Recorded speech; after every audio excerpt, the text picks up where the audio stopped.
Shakti of Paramashiva is also called a lotus. The base of the Paramashiva Linga is a lotus. The disciple of Paramashiva is also considered a lotus, the one who is about to bloom. So you can offer the gold lotus in any of three different sizes as you wish to offer, and be blessed to have the state, space, powers, and being of Devi Parashakti in your inner space amidst any and every adverse situations in life. And the next offering to Devi Parashakti is the offering of the Swarna Metti, the gold totem, and to adorn the sacred lotus feet of Devi Parashakti. And this verse from Saundarya Lahari describes the beauty of Devi Parashakti's sacred lotus feet. It says, Nakadiditi Sanchanna Namajjanatamo Guna Padadvaya Prabhajala Parakrita Saroruha. The translation of this verse, it says, You whose brightness from the toenails destroy the darkness of ignorance from the minds of your devotees who prostrate at your feet, you whose brightness from your 2 feet overpowers that of the lotus flower too. You can make this offering of the Swarna Metti, the gold totem, to Devi Parashakti to adorn her sacred lotus feet and be in constant gratitude for receiving her blessings in even the most difficult aspects of life.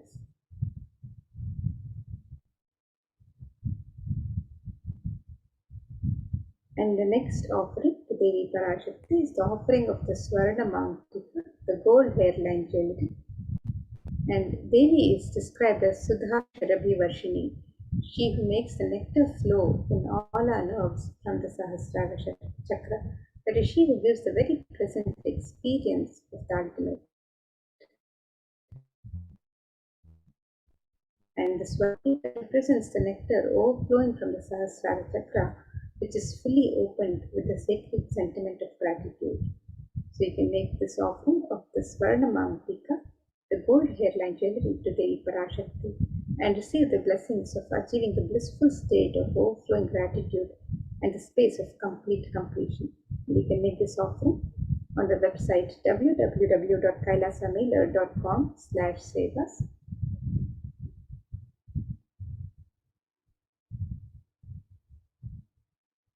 And the next offering to Devi Parashakti is the offering of the Pratyaksha Pada Puja.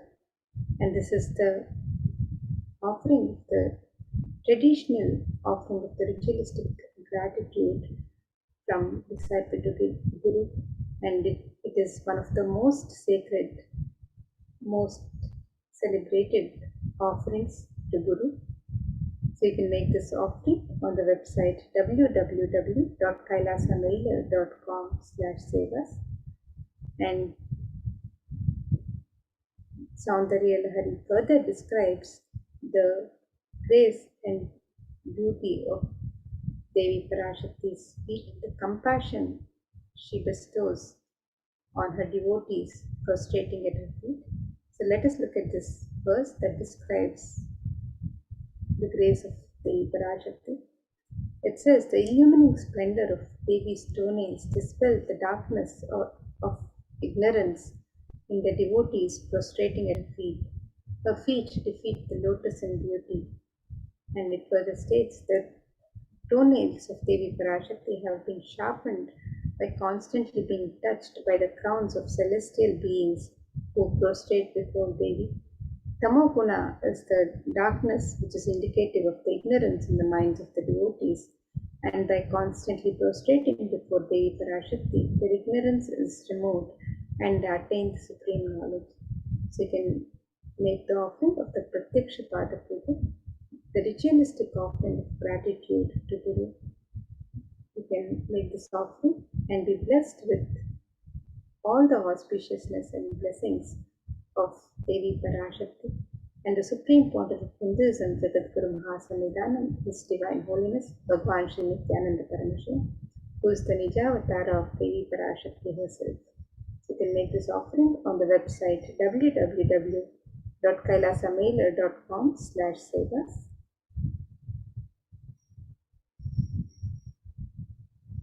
And the next offering to Devi Parashakti is the offering of the Vastra Seva, the sacred cloth offering to Devi Parashakti. And this offering is a token of gratitude for the grace and blessings, the protection of the divine during all aspects of our life.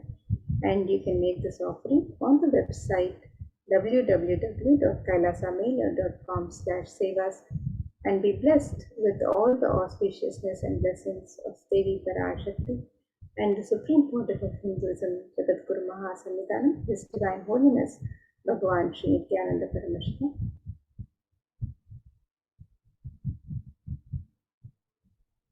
So here you can see a summary of the various offerings that you can offer to Devi Parashakti on the website. The e-hundi offerings can be offered in any amount and in multiple currencies. The Sankalpa chanting, the conscious resolution, you can register for this offering on the website www.kailasamela.com/sevas. You make the offering of the Devi Sahasranama Swarnakasu, which is the offering of the pure gold coins, each coin inscribed with one of the 1008 sacred names of Devi Parashakti. And you can make this offering in 3 different denominations and any number of coins as you wish to offer. The Mukta Anguti, the gold finger ring embedded with pearl, this offering can be made in 3 different sizes. The Swarna Padma Pushpa, the gold lotus flower to Devi Parashakti. This offering can also be made in 3 different sizes. The Swarna Mitti, the gold flooring to adorn the sacred lotus feet of Devi Parashakti. This offering can also be made on the website www.kailasamela.com/sevas. You can make the offering of the Swarna Mangtika, the gold hairline jewelry which represents the overflowing nectar of gratitude from the Sahasrara. You can make this offering on the website to Devi Parashakti. And the Pratyaksha Pada Puja, which is the traditional offering of gratitude from disciple to Guru, you can register for this seva on the website. And the Vastra Seva, which is the offering of the sacred cloths to Devi Parashakti, you can also register for this site www.kailasamela.com/. And with that, the website where we can make all of these offerings.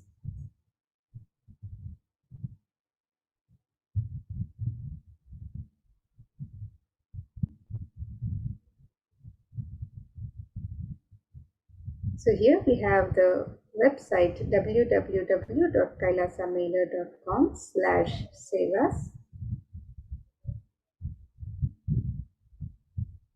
And you can scroll down for your offerings to any of your Ishta Devata, any deity that you wish to offer to, or any darshan that you wish to offer to. You can make your offerings on this website www.kailasamela.com/sevas. And today for Devi Parashakti, you can click on the links on step 2 to make your traditional offerings to Devi Parashakti as you get ready to receive her darshan and blessings today. And if you'd like to make an intention today to make an offering and receive the blessings of Devi Parashakti, to manifest your intention into reality, you can fill out the form on step 1. And once you've made your traditional offerings to Devi Parashakti, if you would like to fill out the details of the Sankalpa for yourself and your family members, the conscious resolution and the names of yourself and your family members, you can fill out the form on step 3. So let us now look at the links where you can make the traditional offerings to Devi Parashakti. So the e-hundi offerings can be made in multiple currencies: the US dollars, the Australian dollars, the New Zealand dollar, the Canadian dollar, the euro, the Indian rupees, the Singaporean dollar, the Malaysian ringgit, the Great Britain pound, and the Chinese yen. And you can make this offering in any amount of your choice. And the traditional offerings of the ornaments and sevas can be made on this link, where you can offer the Sankalpa chanting, the conscious resolution, the Devi Sahasranama Swarnakasa, which is the offering of the pure gold coin inscribed with the 1008 sacred names of Devi Parashakti. The Mukta Anguti, the gold finger ring embedded with pearl, can make this offering in 3 different sizes. The Swarna Padma Pushpa, the gold lotus flower, which can be offered in 3 different sizes. The Swarna Metti, the gold toe ring turned on the sacred lotus feet of Devi Parashakti, can make this offering on the website. The Swarna Mangtika, the gold hairline jewelry, which represents the overflowing nectar of gratitude from the Sahasrara Chakra. The Pratyaksha Pada Puja, which is the traditional and ritualistic offering of gratitude to Guru. The Vastra Seva, which is the offering of the sacred cloth. All of these traditional offerings and any of the traditional offerings that you would like to offer to Devi Parashakti can be made on the website www.kailasamela.com/sevas. And now, with that, we come to the end of this segment, and we'll be moving to the next segment, where we'll be learning more about the various facilities being made available for the care and well-being of humanity during the various contributions of the de facto spiritual embassies of Kailasa, as guided by the Supreme Pontiff of Hinduism himself. So let us now move into this next segment, where we'll be learning more about the various contributions of Kailasa to humanity, to Hinduism. Thank you, Maamrita. Nithyanandam, everyone. With the blessings of the Supreme Pontiff of Hinduism, Jagat Guru Mahasannidhanam, His Divine Holiness Bhagwan Nithyananda Paramashivan's blessings. Let's start with the Sadguru Vandanam. Nithyanandam Paramasugadam Kevalam Jnanamurtim Dandvatitam Gagana Sadrisham Tattvamasya Ekam Nityam Bimalamachalam Sarvadi Sakshibhutam Bhavatitam Triguna Rahitam Sadgurum Tam Namami.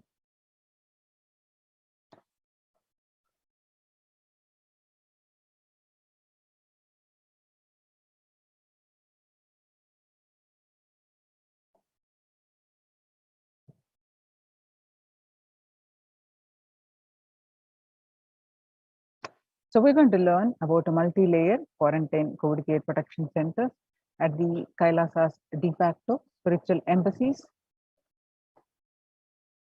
And what we are going to learn from this segment today are the concerning statistics on mental health and global peace across the world due to COVID-19 pandemic. What are the Supreme Pontiff of Hinduism, Kailasa's contributions for global peace, and Supreme Pontiff of Hinduism spiritual solutions for COVID-19, Kailasa's COVID care protection centers, why temple-based ecosystems, UN recognizes Kailasa's contributions. Today, people around the world are trying to grapple with the grim reality that the pandemic is far from over. The aftermath of the current calamity promises to be much more devastating. The greatest economics of the world are facing a disastrous future. Countries are facing off each other in deep mistrust. Now, let us see some statistics and current news. In Australia, the researchers are reported a new record number of coronavirus cases when the country continues to battle the third wave of COVID-19 infections. And World Health Organization makes a big statement on the Delta variant of COVID-19. And the COVID-19 has killed more Americans than the influenza pandemic did. Influenza pandemic of 1918 to 19 did. The 1918 to 19 flu infected about 25% of Americans and killed an estimated 0.65% with 675,000 deaths. COVID-19 has infected more than 12% of Americans and killed about 0.2% with 607,000 deaths. Now that the US death toll from COVID-19 has surpassed 676,000, the coronavirus pandemic has killed more Americans than the 1918 to 19 influenza pandemic did. Axios and the Associated Press both reported the grim reality recently. So the COVID-19 now officially US deadliest pandemic as the death toll crosses that of 1918 to 19 flu. People infected with alpha variant exhales 100 times more virus into the air than original COVID strain, and 6 feet distance may not be enough to prevent viral transmission indoors. COVID-19 Delta variant still most concerning, says the World Health Organization experts. COVID-19 pandemic is nowhere under control in the US, says the chief medical advisor, Mr. Anthony Fauci. He said, right now we are still in pandemic mode because we have the new infections a day. That's not even modestly in good control. In an interview with Axios, the US has reported 40 million cases of COVID-19 since the outbreak of the virus, with over 4 million infections adding up in the past few weeks. The increase in COVID cases comes as the US administration earlier this month announced that it is planning to provide booster shots of the vaccine as the Delta variant has become dominant in the nation and is wreaking havoc. The surge in Delta variant is driven by the low vaccination coverage in many communities across the US, according to the US Center for Disease Control and Prevention. In a country of our size, you can't be hanging around and having 100,000 infections a day. You've got to get well below 10,000 before you start feeling comfortable, Mr. Fauci said. COVID-19 made the world less peaceful. COVID-19 violent incidences and fatalities, January 2020 to April 2021. The increase in violent incidences making the world less peaceful during this pandemic. And younger adults are more reporting symptoms of anxiety and a depressive disorder during the COVID-19 pandemic. The average share of adults reporting symptoms of anxiety and depressive disorders, what it was in 2019 was in a 6 months period was 11%. Now during this pandemic, in just 1 month of beginning of this year, 2021, January 2021, it rose up to 41.1%. Some more statistics confirming the same, that the anxiety and a depressive disorder during the COVID-19 pandemic, younger adults are reporting more than the older adults. Stress in America, a national mental crisis. COVID-19 is a significant stressor for most Americans. Nearly 8 in 10, which is 78%, say coronavirus pandemic is a significant source of stress in their lives. Nearly 7 in 10, which is 67%, say they have experienced increased stress over the course of the pandemic. Of the health workers who treated patients during the China's COVID-19 outbreak, 50% showed signs of depression and 45% showed signs of anxiety. The self-reported mental health among pregnant women and new mothers. Before the COVID-19 pandemic, the depression rate was 15%, and now during the pandemic, it rose up to 40.7%. And the anxiety before the pandemic was 29%, and now during this pandemic, it rose up to 72%. living under stay at home, 8 in 10 students do not know where to go for help. 55%, all students do not know where to go for help for their mental health, and they are struggling with focus on school or work and avoiding distractions. Understanding the pandemic impact on the working woman, nearly 82% of the women surveyed said their lives have been negatively disrupted by the pandemic. The global economic outlook during the COVID-19 pandemic, a changed world. The pandemic is expected to plunge most countries into recession in 2020, with per capita income contracting the largest fraction of countries globally since 1870. International Labour Organization, COVID-19 is a threat to peace building in conflict-affected nations. COVID-19 crisis has worsened already fragile situations. The international organization is more aware than ever of its responsibility to promote peace and resilience in the time of this global pandemic. Coming back to India, the third wave is already here, says the Mumbai mayor. Breakthrough infections found in 25% of health staff. A little over 25% of healthcare workers were infected with coronavirus despite getting fully vaccinated. A recent study has revealed, giving an insight on the breakthrough infections due to the Delta variant. This study, jointly conducted by the Institute of Genomics and Integrative Biology, the maximum hospitals in Delhi NCR found that the vaccination breakthroughs were far more common during the Delta outbreak in Delhi than previously reported. The new coronavirus strain known as Mu, which was first identified in Colombia in January, has been designated a variant of interest by the World Health Organization after being detected empirically as B.1.621 has since been reported in other South American countries and in Europe.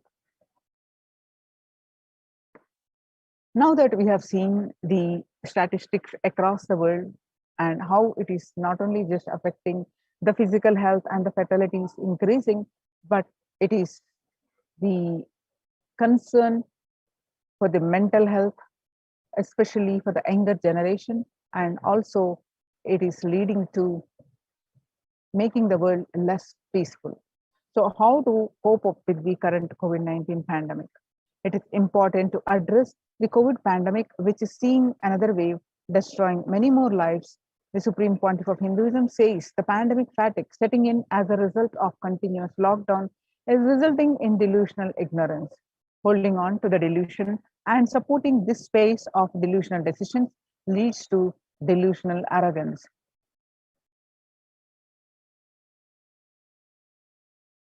The global COVID virus pandemic has left the whole world desperately looking for answers. Life as it had been experienced even back in February 2020 is no longer recognizable. Drastic change is the order of the day, with people having to redefine their world with new paradigms of economy, society, faith, religion, and health. Blessed are those who have had the greatest fortune to be with the incarnation of Paramashiva, the Supreme Pontiff of Hinduism, in their life to carry them through this crisis. Join the Kailasa's COVID Care Protection Centers. Register now through the link below, especially if you are in India. https://kailasa.org/kailasa care. Sustainable developmental goals. Making peace with nature is possible. If we start now, making peace with nature is possible. Even amid pandemic, 2021 can go down as the year we made peace with nature and set the planet to healing. Our environmental, social, economic challenges are interlinked. They must be tackled together. For example, we cannot achieve the sustainable developmental goals, including ending poverty, by 2030 if climate change and ecosystem collapse are undermining food and water supplies in the world's poorest countries. We have no choice but to transform our economics and societies by valuing nature and putting its health at the heart of all our decisions. Now let's watch a small clip on making peace with the nature.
The World Health Organization Health and Peace Initiative.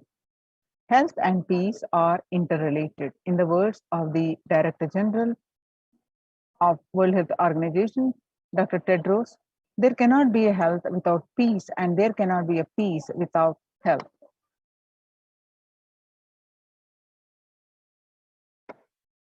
United States Institute of Peace. Amid COVID, we need enhanced international coordination to build peace.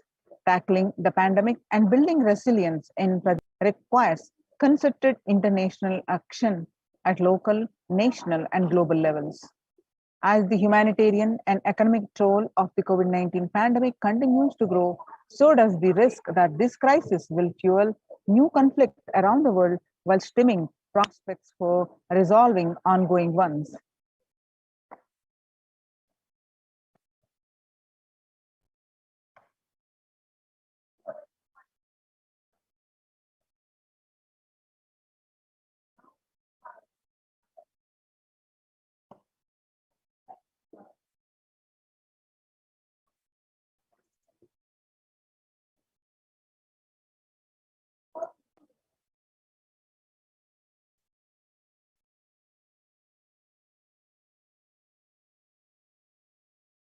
Stronger health systems and universal health coverage must be a priority. Remarks to the General Assembly special session in response to the COVID-19 pandemic. For the first time since 1945, the entire world is confronted by a common threat, regardless of nationality, ethnicity, or faith. A new social contract between people, governments, the private sector, civil society, and more can tackle the roots of inequality with fair taxation on income and wealth, universal benefits, and opportunities for all. Now, let us see the Supreme Pontiff of Hinduism contribution for the global peace. Vedic tradition beautifully describes that yastu sarvani bhutani atmani ivanu pushyati sarva bhuteshu chatmanam tadona vivibhukshate. Isha Upanishad verse 6. Global peace is the byproduct of the individual bliss. Whenever an individual goes through a spiritual bliss, he manifests a beautiful peace around for him and everyone around him. If he is powerful enough, he moves the whole city and manifests peace. He is more powerful, he moves the whole village or the whole country. If he is powerful enough, like incarnation, he moves the whole world and manifests peace for them. The global peace is the byproduct of the individual bliss. Now, how do we get that individual peace or bliss? By practicing unclutching, by practicing completion. Now, let us listen from the Supreme Pontiff of Hinduism explaining in detail about how do we practice completion.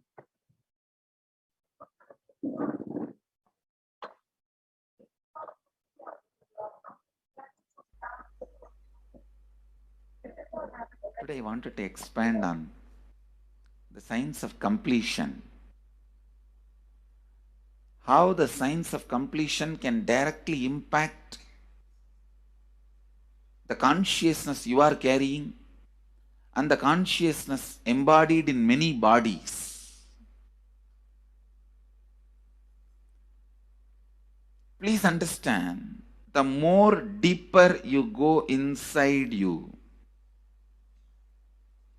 means more deeper space you go inside you,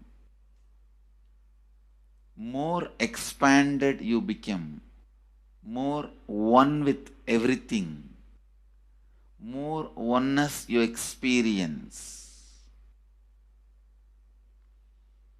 Because the more deeper you go, the more you experience the unified field of consciousness. Various words are used.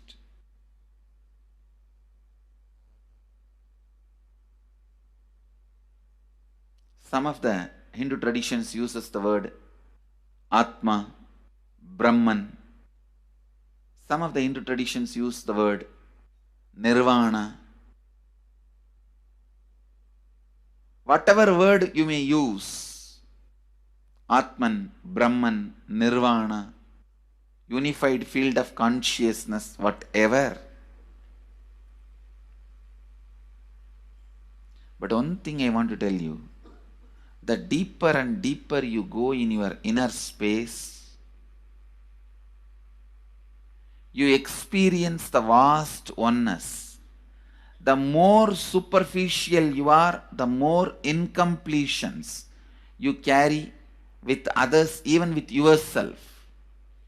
The more superficial you become, even your own right hand and left hand fights with each other. Different parts of you fights with you. Different thoughts of you fights with you. Even you fight with you, the more superficial you go, the more deeper you start traveling. First, you get integrated. The you fighting with you stops. Then, the people around you get integrated.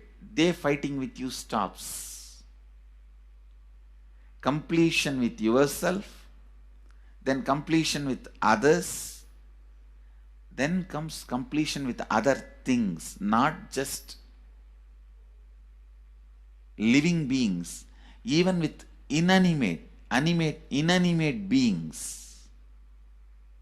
The completion starts happening.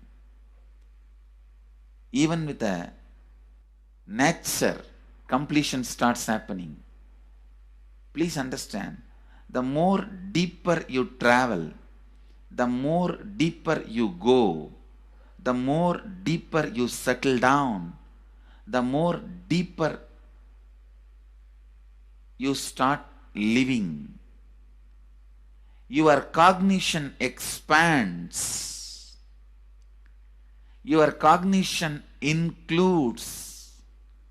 Your cognition becomes more and more inclusive. More joy, more bliss, more knowledge, more enlightenment. Please understand.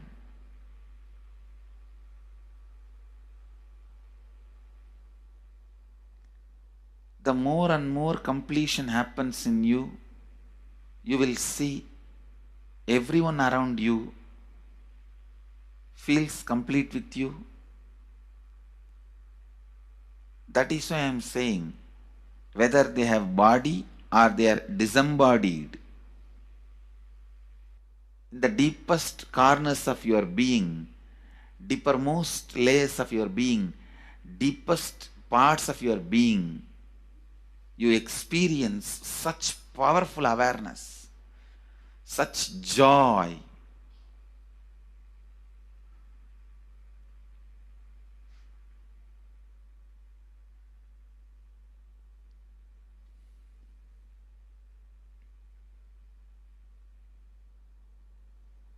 Going into the deepermost corners of your being not only is a joy, it's a power. Because suddenly you will see everybody around you, everything around you listens to you. It really becomes a vibrant power where the tendency to exploit is not there. Listen, that's a very important thing. Power without the tendency to exploit. Because as long as you feel the other person is separate from you, when you get the power, it will always be used for exploiting. Because the other person is separate from you, then naturally what you will feel? Let me suck all the possible energy, intelligence, time, talent, treasure. But when you feel the other person is your own extension, you will see, you will be showering so much, enriching so much. The power you have will not be exploiting, it will be enriching. I tell you, even if death comes at this moment, I can tell you very clearly, I can face the death directly and tell the death reached every human being more than what I received from anybody. I have given to every human being whom I met in my life more than what I received from them. My accounts is clear. I am ready. Come on, let's go. My accounts is clear. I don't have debt. No credit card money to be paid, loans to be paid, no debit card, no credit card. My accounts is clear.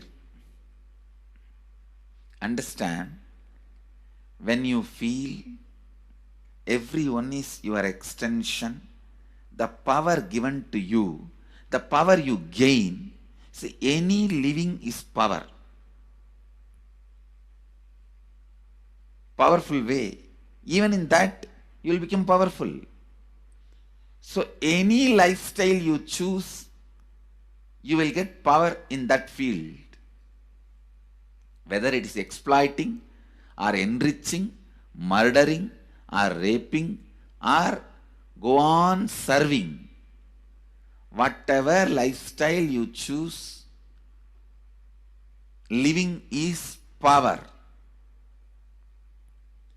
When you go into the deepermost core of your being and start living based on completion, I tell you,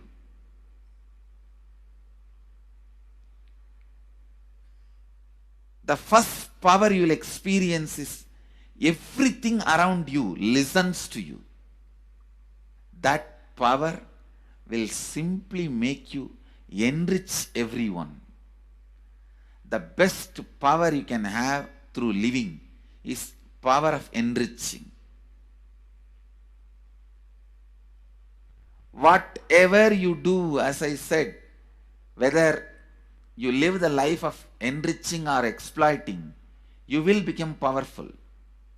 I tell you, the power of exploiting brings more and more conflict within and without. And those conflicts naturally bring suffering. And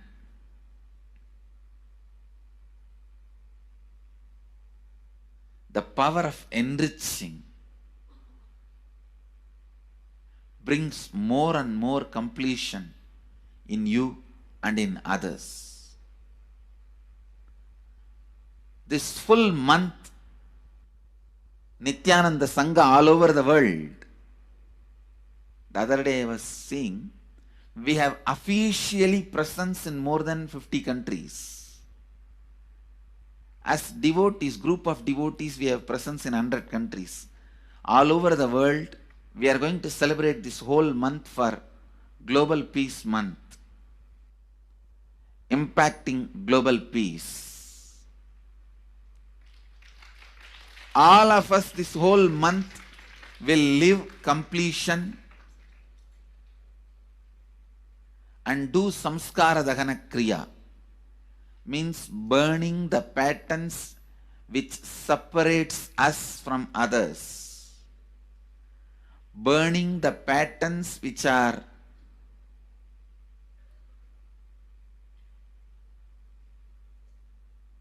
constantly keeping us in a superficial level. All over the world, we will be doing samskara dahana kriya, burning our patterns and leading us to more and more completion. And we also have special 3 Nitya Dhyana Yoga program teaching people science of completion and facilitating samskara dahana kriya. This month, 20th, 21st and 22nd,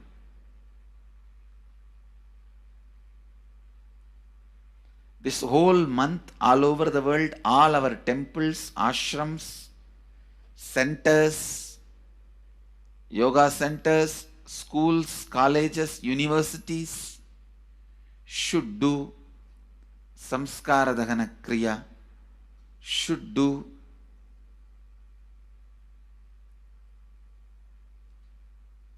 the practice of burning all the incompletions and patterns which leads to conflicts, bringing more and more peace inside us and outside us, spreading peace. This whole month, let's impact global peace.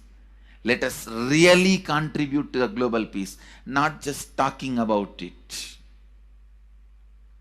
Let's do it. Let's do it. Not just talking about it. Let's do it.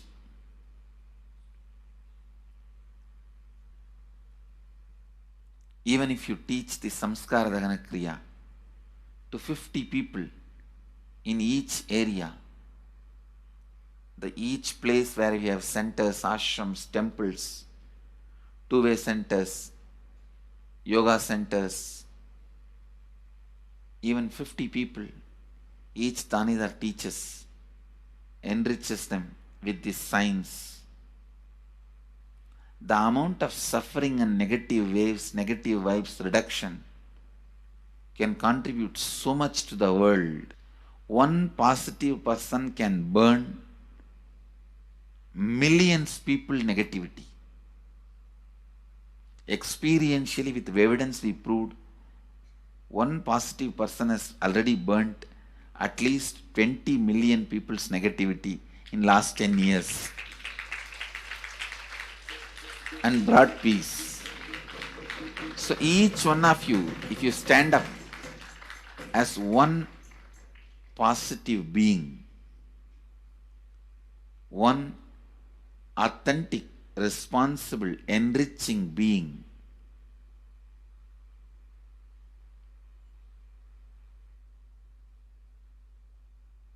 I tell you.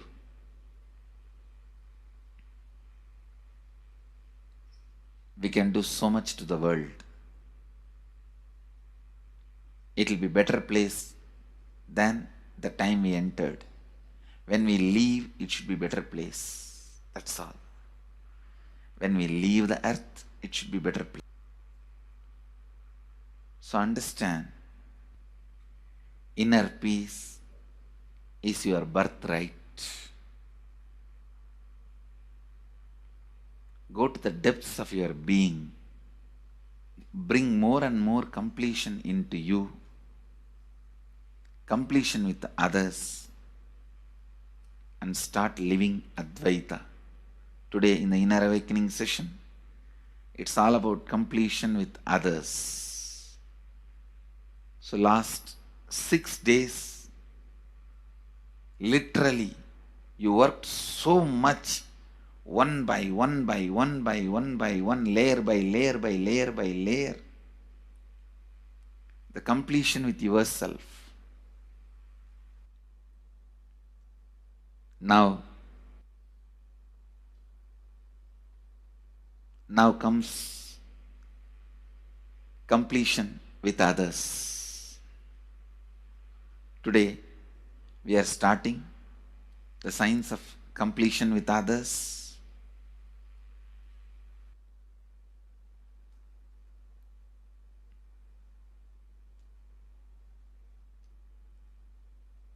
It's one of the most powerful science. Does so much to human beings, not just healing their relationships, even inside their consciousness, this inner space, so much of good is done. So much of awakening is done.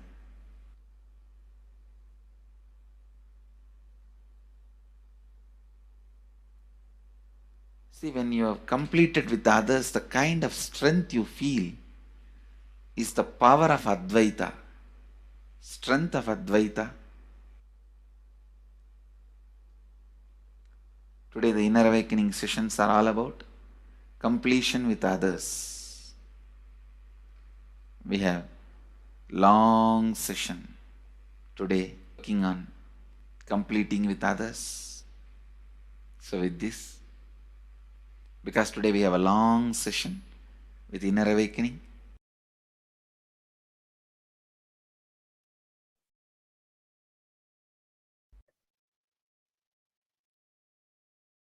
Now, let us listen from the Supreme Pontiff of Hinduism that self-transformation is the secret to achieve the global peace. Social answer means I'll tell, oh, you should all work for global peace.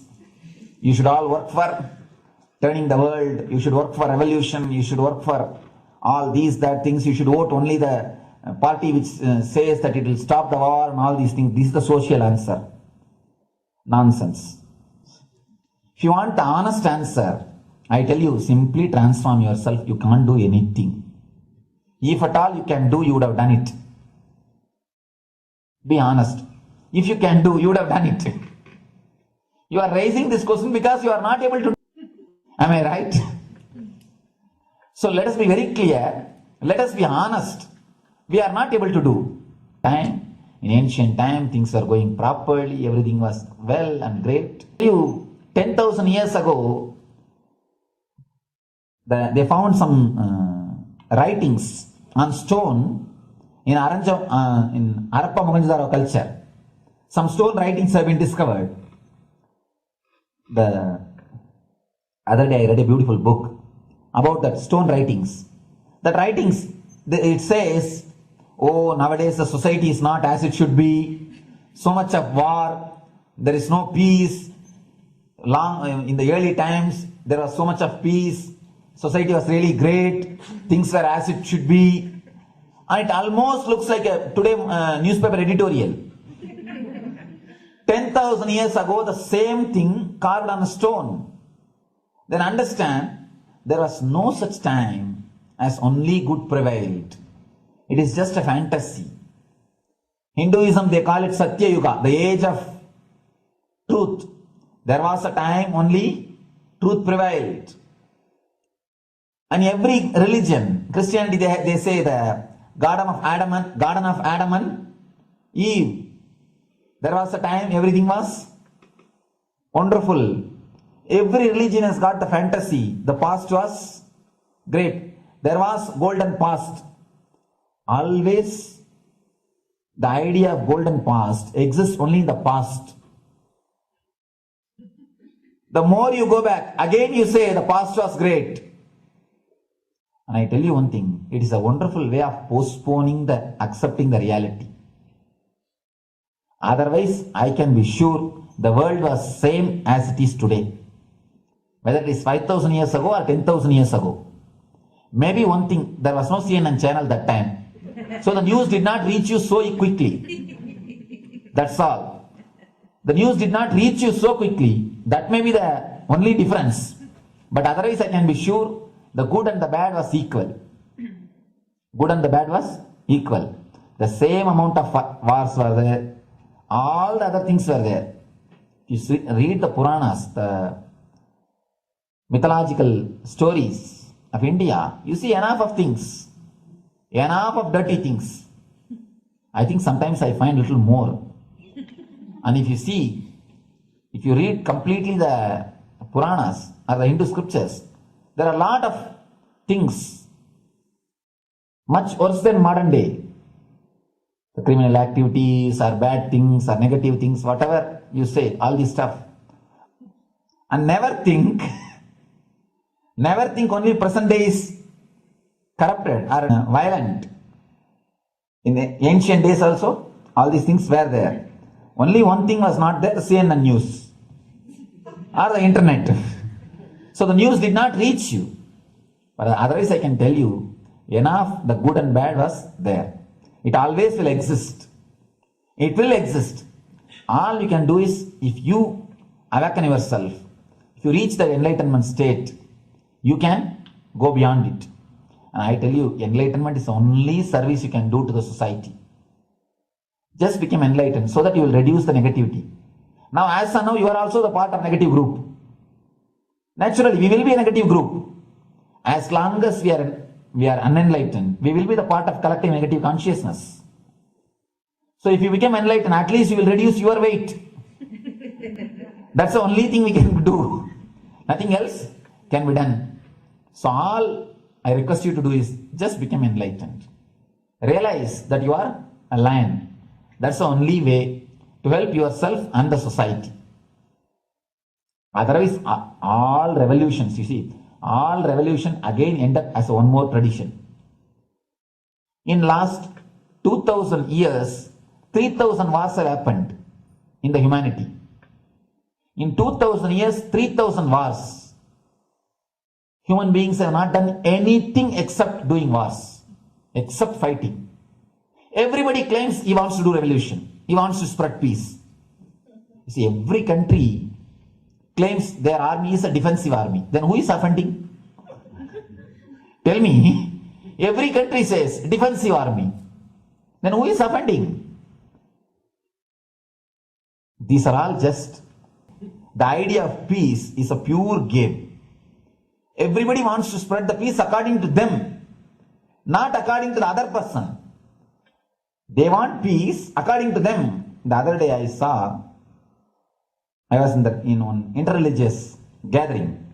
One guy is preaching, let all of you convert to my religion so that we will not have fight. He wants peace the way in which he wanted, not the way in which. And there's a beautiful saying, the sword of Muhammad, it is written, peace alone should survive, something like that. He has written some statement about the peace on the sword. We all take sword to spread the peace. So no revolution is going to help, because in the last 2000 years, 3000 revolutions have happened, but still world is same, I think much worse. So no revolution is going to help, only individual evolution is going to help. So be very clear. Instead of working in the outer world, start working in the inner world. That will help you and society some way. Social answer means I'll tell. Social answer means I'll tell. Oh, you should all.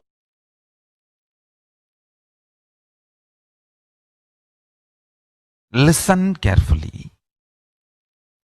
The space of Shanti, the space of Shanti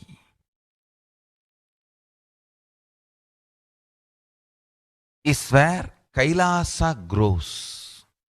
Listen carefully. It is in the deep powerfulness of peace, or peace-centered powerfulness is the ground, breeding ground for Paramashivatva to manifest. Please understand. Like how pure mirror reflects everything,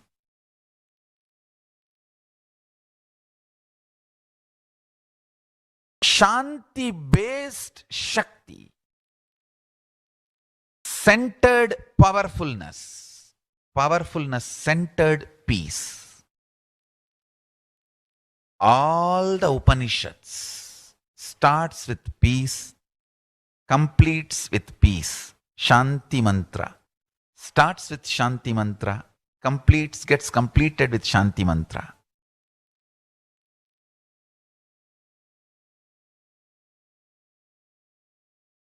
Peacefulness is a fundamental requirement for Paramashivatva to manifest. That is why people who don't want us to manifest Paramashivatva or power manifestation do not want to allow the peace in our life, or do not want peace in our campus. Understand? But only if you are peaceful, which cannot be shaken even by the demons and devils and rakshasas, we can be in eternal peace. So, remember this very clearly.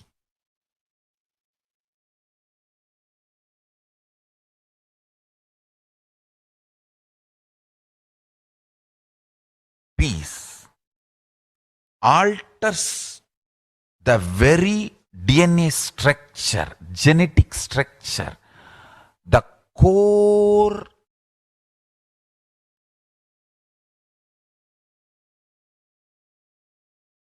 Anu Mahat structure. Understand? Anoraniyan Mahato Mahiyan.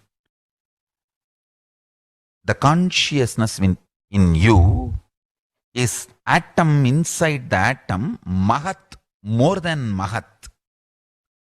That Anoraniyan Mahato Mahiyan. That consciousness starts growing in you with more and more peace-based powerfulness developing in you. Nothing can be compared to unclutching. Spend more and more time, energy in unclutching. It will never be wasted. Time spent on unclutching is the most productive time for you in your life, because unclutching completely makes you altogether a different material. Understand? It makes your very biomemory, muscle memory, core structure, molecular structure, genetic structure, DNA structure, everything. All the 8 energy flow circuits, 7 energy flows, 1 the pure conscious explosion. So totally 8 energy flow circuits exist in you. All the 8 explodes when you unclutch. Understand? Unclutching is the space of Sri Kailasa.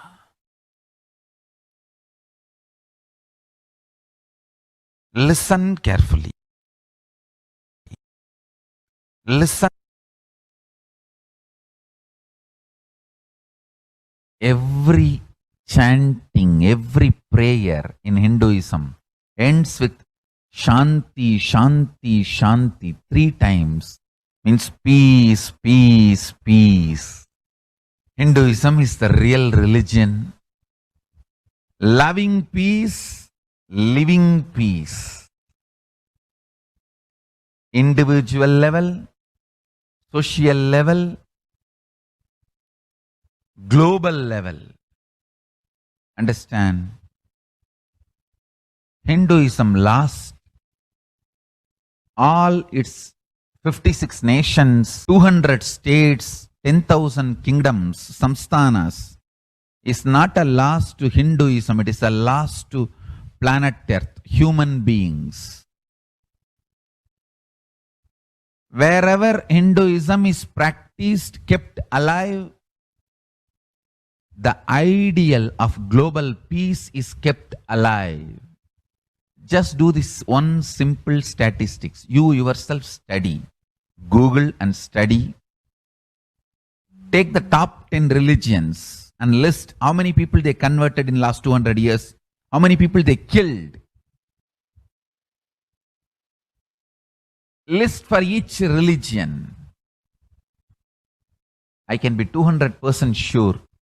You yourself will realize Hinduism is the most peace-loving and peace-living religion, neither conversion nor terrorism.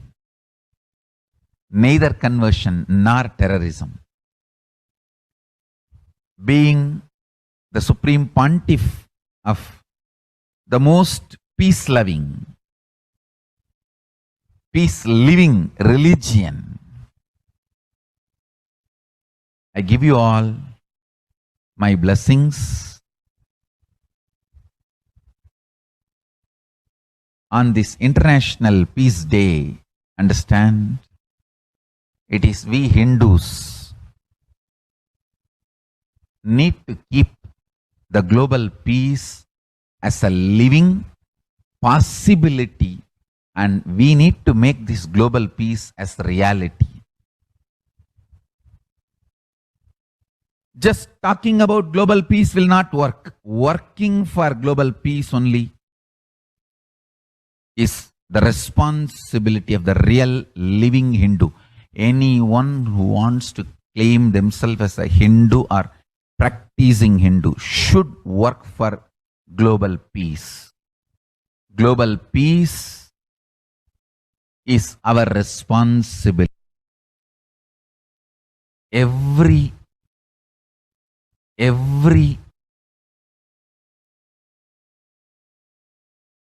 Hindus have the responsibility to bring global peace. So you can also throw a challenge. See, if you are making a Hindu micronation, you can throw this challenge to each one, your friends, family, 10 people. Let them participate in the challenge and then let them send a challenge to others. So I welcome all the living and practicing Hindus to become founding fathers of Kailasa micronation in your countries. You can also make a challenge, like how they made ice bucket challenge and all that. We can make a challenge. You form Hindu micronation and claim, I am the founding father of the Hindu micronation Kailasa. And then you can invite your family, friends for a challenge. 11 people. You form and you challenge 11 people and they also form and they spread. So let us start spreading. This project is my message on this International Day of Peace. Let us start working for global peace instead of just talking. What the work we do will talk for us, the talk we do will not work for us. This is the message.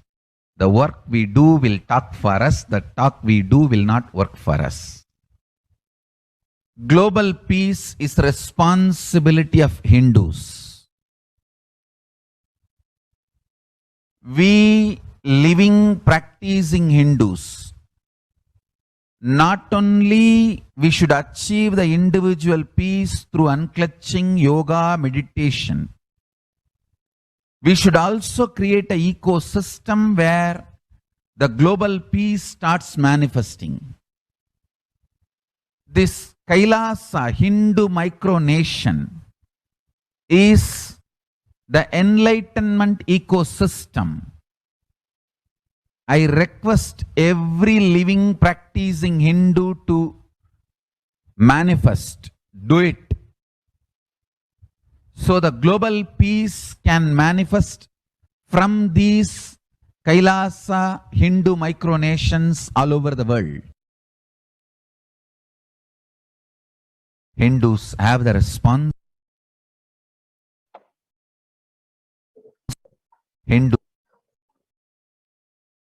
Now let us see the Supreme Pontiff of Hinduism contribution for a super consciousness breakthrough and the global peace. The sovereign order of Kailasa, led by the Supreme Pontiff of Hinduism and Nithyananda order of monks and nuns and Hindu diaspora, are working for global peace and to give a super consciousness breakthrough to humanity. It is the Supreme Pontiff of Hinduism's mission to revive a conscious world where the global issues at the climate, economic, social, health, and humanitarian levels cease to exist from their very root, turning the problems of poverty, hunger, violence, discrimination into powerful living through the experience of oneness. The Supreme Pontiff of Hinduism has been working from the very grassroots level to usher in an era of peace at all levels, individual, societal, national, and global. His deep insight in mind, body, emotions have enabled him to powerfully and directly address various social and emotional problems facing humanity today. Some of the ways that the Supreme Pontiff of Hinduism provides spiritual solutions to combat the pandemic and other issues. Since the beginning of the global lockdown, the amount of contribution and activism of Kailasa has increased multifold through the Paramashivoham program, bringing super consciousness breakthrough to the whole humanity by starting the Akhanda Nirvikalpa Samadhi Jnana Yajna and contributing almost 3 million minutes now. Paramashiva Sankalpa chanting, the sacred Sanskrit mantra chanting to heal 24/7 via Zoom sessions. Spiritual healing to one and all 24/7. Helping humanity to cope up with insecurity, fear, disease by empowering individuals to heal themselves, learn to cope up emotions like depression and tough situations in relationships. Providing alternative solutions to worldly problems through power manifestation, initiating thousands every day into manifesting innate superhuman capabilities in the Kailas Courtyard sessions, providing healthy solutions like a technique to clear stomach and Ayurvedic solutions, which ultimately brings clarity out to the spiritual truths and give a conscious breakthrough. In the long term, establishing self-sufficient communities, continuing and intensifying the service of Annadan, the free food in Nithyananda Annalayas around the world, including Tiruvannamalai and Los Angeles, paving way with the New World Order, starting the agriculture-based communities in Adi Kailas and several other locations. Peacekeepers of Kailasa offering various life solutions from the teachings of Hinduism.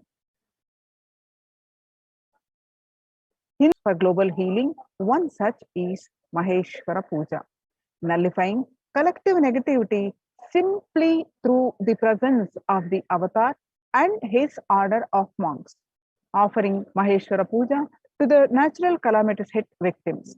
Bhava Samadhi Darshan to raise the individual consciousness breakthrough. Devi Parashakti, Akashic readings, the cosmic revelations. Now, what are the Supreme Pontiff of Hinduism spiritual solutions for COVID-19? Society was created with the delusional ideas of too many human beings, so blind spots, and delusions are made from those blind spots. If the visionary of a civilization or country or nation has a blind spot, when he develops a vision for it, the whole civilization suffers those blind spots forever. Now it's a time nature, Prakriti resets itself, and many of the blind spot based visions, ideas become important components of the society. This pralaya which is happening is melting down everything which is delusion based. The world as we know is gone. Let us celebrate God. This isolation, which is seemingly endless with an unknown future, which is compelling humanity to make a 100% lifestyle change is something to be deeply dwelt upon. All problems need to be addressed only with the spiritual solutions and powerful cognitions. To stop people having mental breakdown, pandemic fatigue, collapsing, depression, destruction, and also give them super consciousness a breakthrough and revive the enlightened civilization. The Supreme Pontiff of Hinduism continuously gives spiritual solutions and powerful cognitions. Some of the spiritual solutions and powerful cognitions are unclutching, practicing completion, practicing oneness, practicing ajapa japa of Mahavakya, Om Nithyananda Paramashivoham, consciously building deep feeling connection, yoga, puja, vegetarian diet, and nirahara samyama.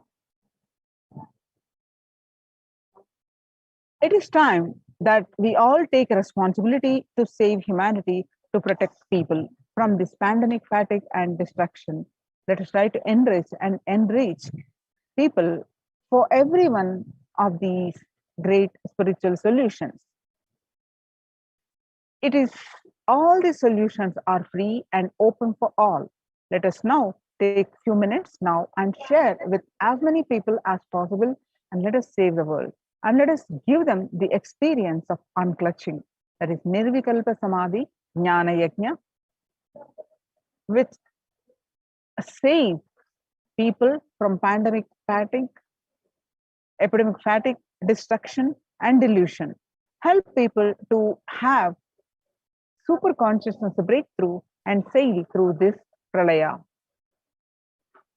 People from over 50 countries continuously radiate the space of Paramashiva by practicing the unclutching meditation 24/7 a day, 7 days a week, starting from 13th May Indian Standard Time.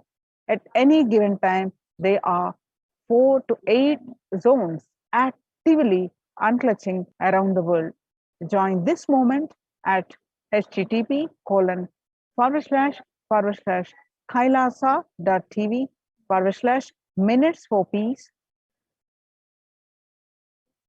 They like solutions based on the ancient Hindu tradition, the meditation, yoga techniques from the scriptures, the cognitions rooted in the highest truth, the lifestyle based on living and radiating the higher values of life and powerful way of living and realizing one's ultimate potential form the foundation of the Supreme Pontiff of Hinduism's teachings, which by their inherent nature provide the foundation for peace on planet Earth.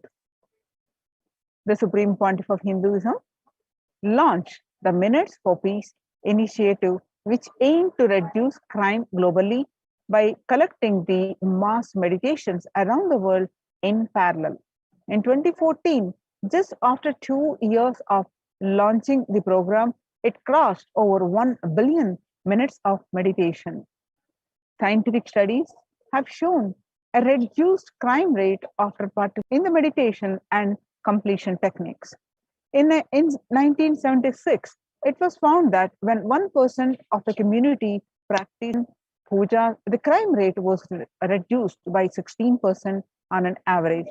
The current tally on the Minutes for Peace website is more than 4.3 billion cumulative minutes of meditation logged, including all the events, programs, and festivals where people have gathered in large numbers and participated in meditations and rituals.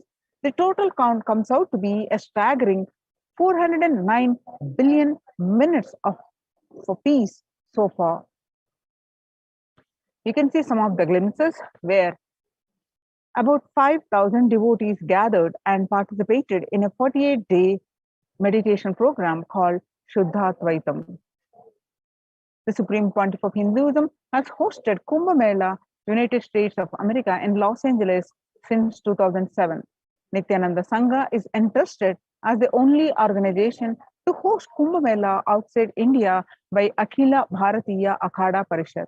In September 2006, the Supreme Pontiff of Hinduism has organized the first confluence for world peace to honor the memory of those who lost their lives saving others on September 11, 2001 at Irvine, California, United States. The second confluence for peace was held in Los Angeles in 2007 in collaboration with Vedanta Society, BAPS, ISKCON, Siddha Yoga, and other organizations. The Kumbh Mela festival spread fast to other countries, including Australia, Canada, etc.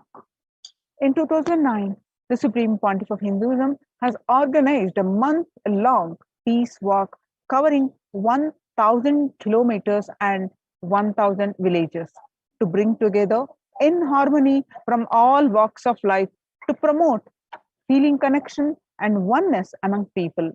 During the walk, health camps were conducted in villages along its path. Supreme Pontiff of Hinduism has conducted large-scale collective meditations on September 21st, International Peace Day, to raise the collective consciousness.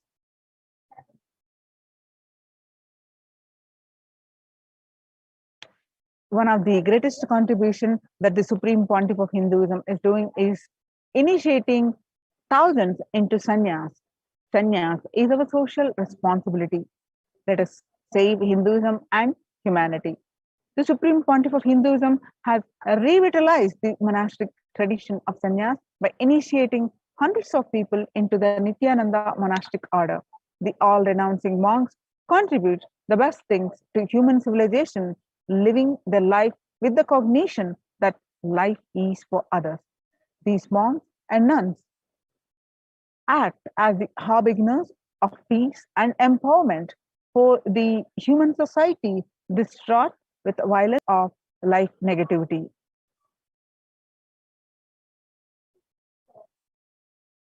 Supreme Pontiff of Hinduism has also revived the ancient practice of embarking on pilgrimages, that is spiritual journeys, taking spiritual aspirants to high energy sacred spots such as the Himalayas,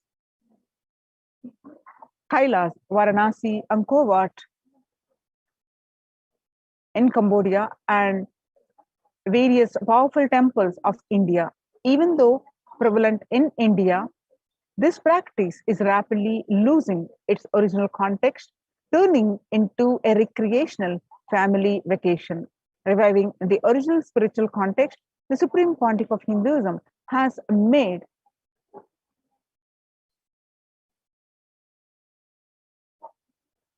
turning into the recreational family vacation. Reviving the original spiritual context, the Supreme Pontiff of Hinduism has made it possible for modern day human beings to benefit from the spiritual energy present at these centers and accelerate their journey of spiritual evolution, hence ensuring individual and collective peace as a natural consequence. Food systems hold key to ending world hunger. Effect of the COVID-19 pandemic, the United Nations has noted a dramatic increase in world hunger.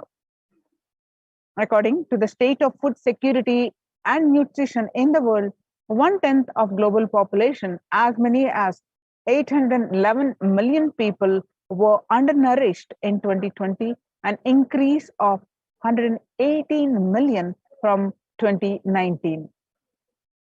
According to the Eat Lancet Commission, moving toward diets with a diverse plant-based foods, low amounts of animal source foods, unsaturated rather than saturated fats, and limited amounts of refined grains, highly processed foods, and added sugars could prevent between 19 to 24% of all adult deaths each year.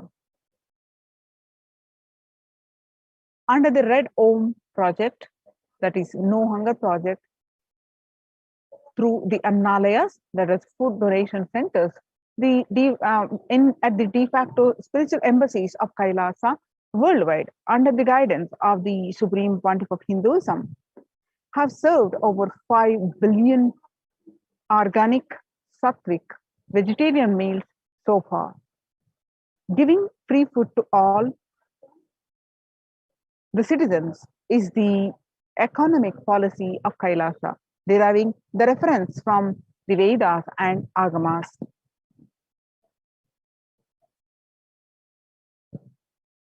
Recently, under the humanitarian initiative launched by the Supreme Pontiff of Hinduism, is opening of Kailasa's COVID care centers in India, where the monastery campuses have been turned into a multi-layer quarantine facility to safeguard the inmates against any possible point of contact with the outer world.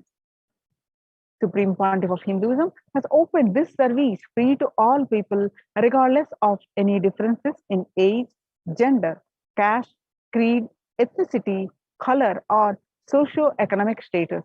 Food, shelter, internet, and all basic facilities, including medical care, are provided at these COVID care centers, free of cost and for an indefinite time. The outcome has been a splendid zero infection rate so far among the participants, a feat not achieved anywhere else in the world, let alone in India. This response model of handling the COVID-19 pandemic at a community level, along with guidelines and recommendations for government, has been recognized and accepted by the United Nations as well. You can see some of the glimpses where the participants of COVID care program offered by the Supreme Pontiff of Hinduism are enjoying a healthy, blissful, spiritual lifestyle in multi-layered program. They enjoy the stress-free time following a spiritual morning routine, doing yoga, doing puja, temple sevas, kara sevas, and celebrating festivals. And not only they enjoy joy, peace, bliss, and conscious breakthrough.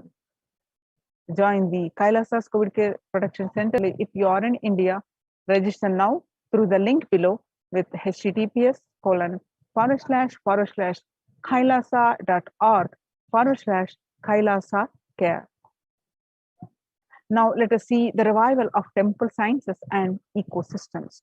All these COVID care centers and all the various programs are offered at the Kailasa's de facto spiritual embassies, which are now, especially in India, are converted into COVID care centers. And they are basically temple-based ecosystems.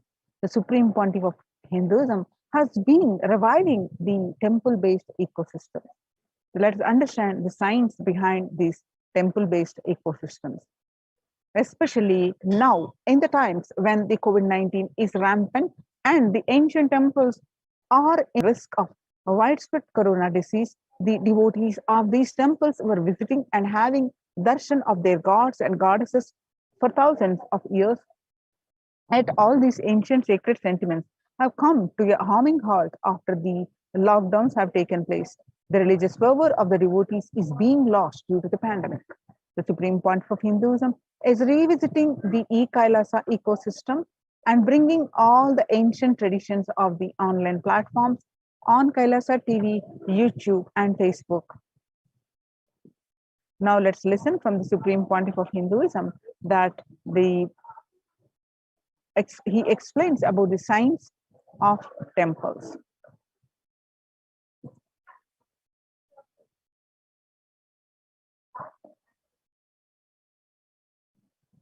Invisibility to satellites doing an incredible function for individuals and for society.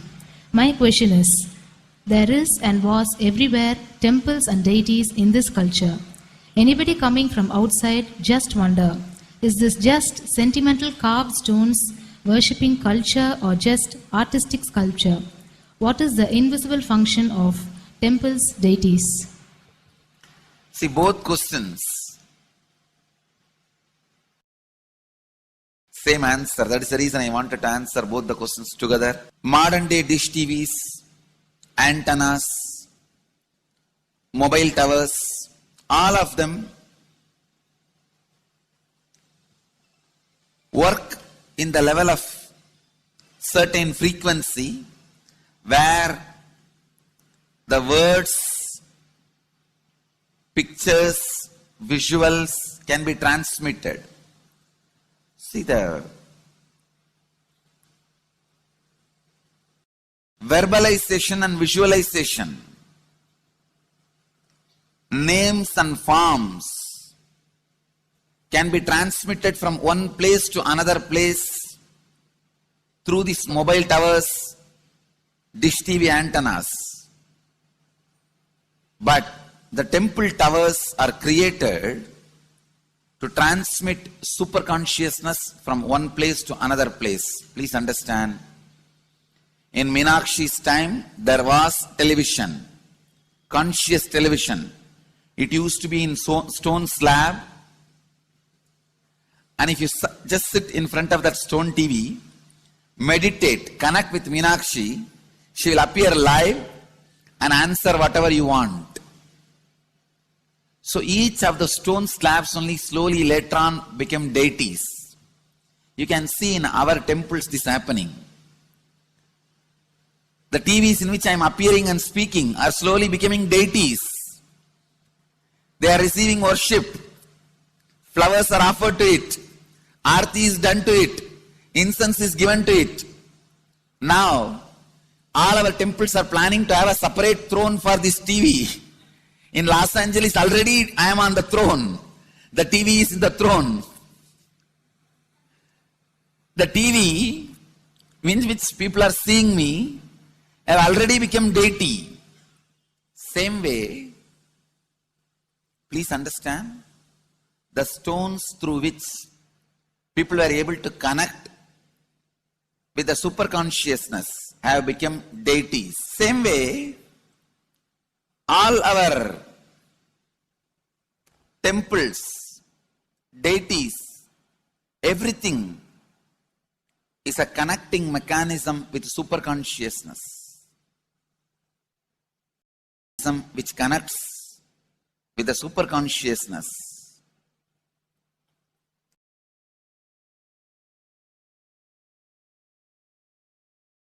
Please understand, the deities and temples are not just sentimental carved stones, or they are not just artistic sculptures, they are conscious transmitters. They raise you to the super consciousness. In each house in Vedic tradition, we have a puja room. All the puja rooms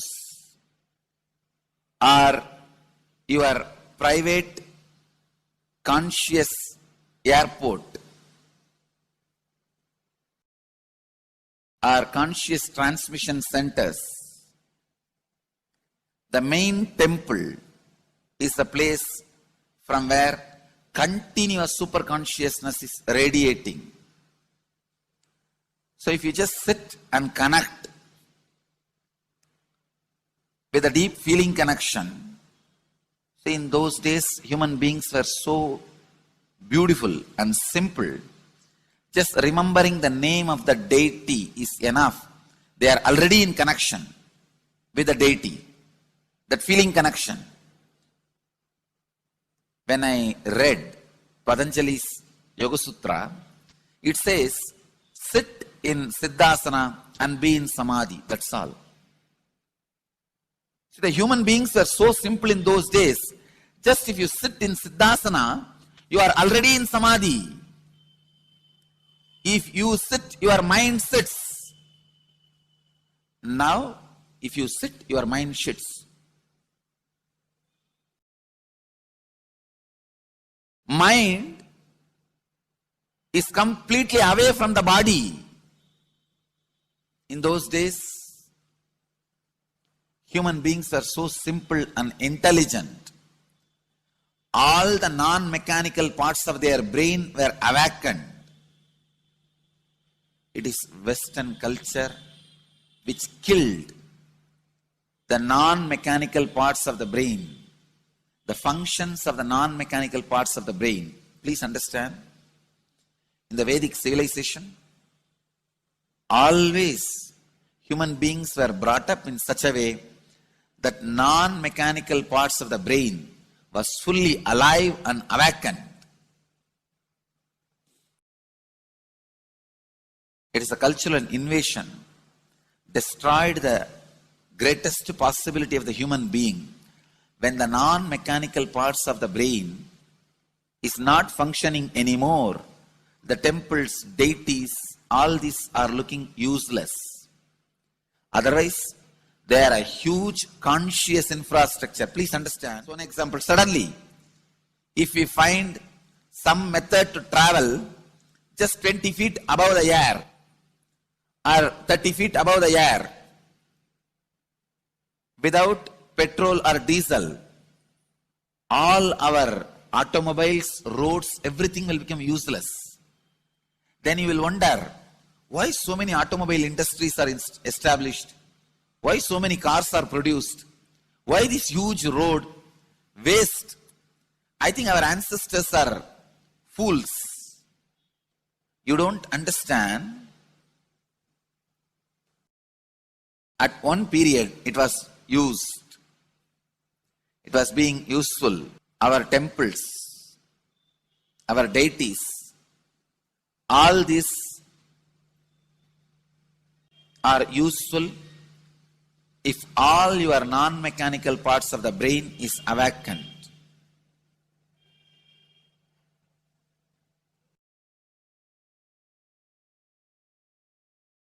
Unclutching is the process to awaken your non-mechanical parts of the brain. When your non-mechanical parts of the brain is awakened, you will understand temples, deities, how useful they are, how directly useful they are, how they are part of our life, how they enrich our life,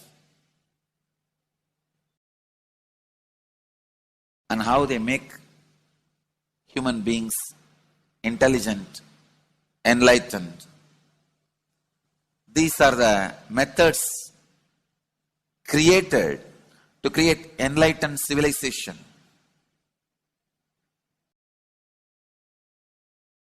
These grand temples are not built as an just monument. They are built as a conscious movement.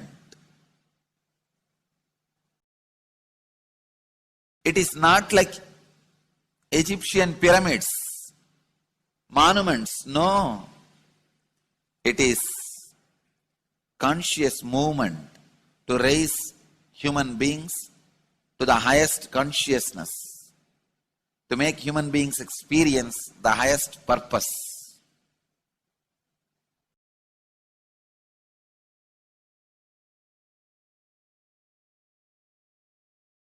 Understand, unclutch, use the temples to achieve the highest consciousness.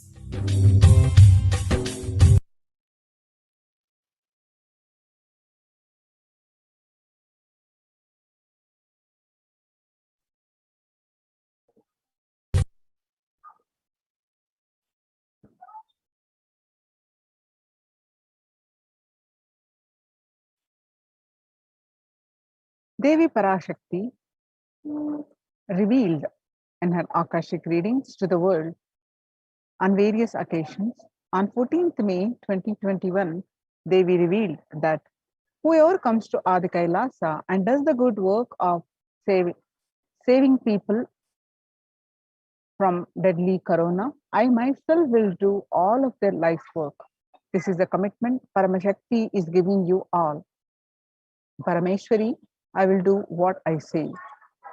And on 19th May 2021, Devi revealed that to save people from corona, I have set up a huge ship, Ananda Sarovar, the Lingam. I have made it in Adi Kailasa. Go there and take water every day. Worship Ananda Lingam, water, term rasam, showered on Navapashanam are the medicine for this.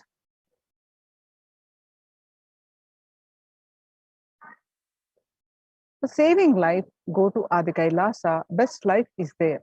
Before corona takes your life away, go to Adi Kailasa and save your life.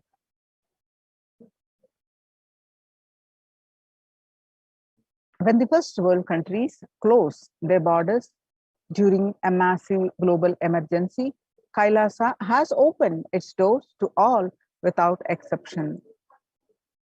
The various centers opened across India are Adi Kailas in Bidadi, Bangalore, Salem, Tiruvannamalai, Rajapalam, Pattanam, Srirangapadi, Madurai, Avattipalam, Hosur, all from Tamil Nadu, and Sripuram Adinam from Hyderabad, and Baroda Adinam from Gujarat, and Puduvai Adinam from Pondicherry.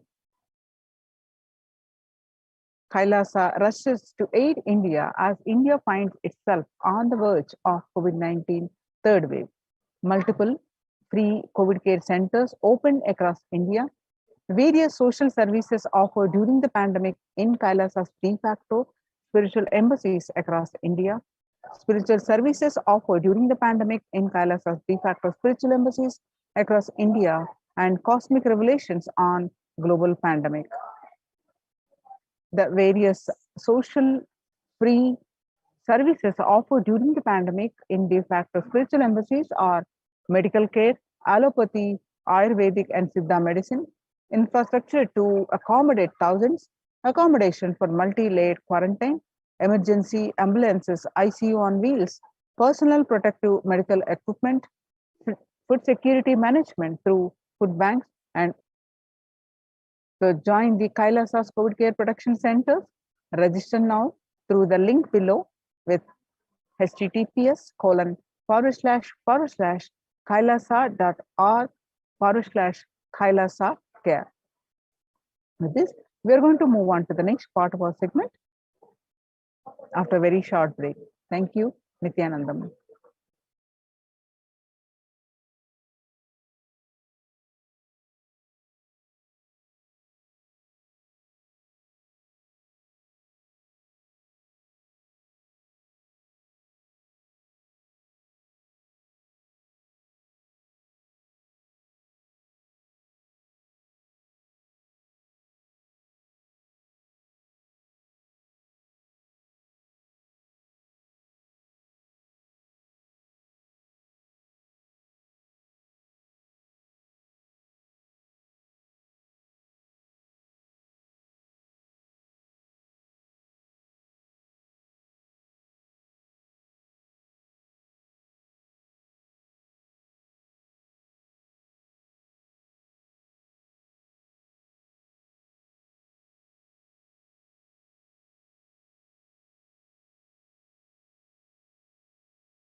Paramashivoham. Om Nithyananda Paramashivoham. What I mean by the word e-Kailasa, listen intensely. Enlightenment ecosystem, literally enlightenment itself, in your own home, wherever you are. If you cannot come to Kailasa, it's okay. Kailasa can come to you. Kailasa coming to you is e-Kailasa.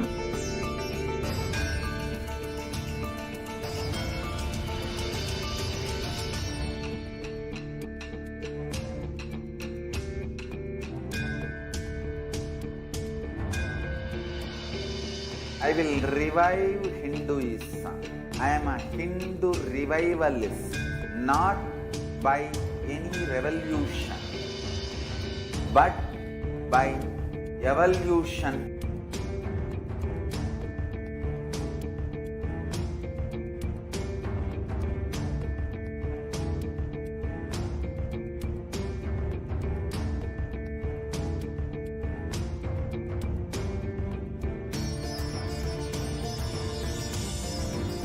And setting model community.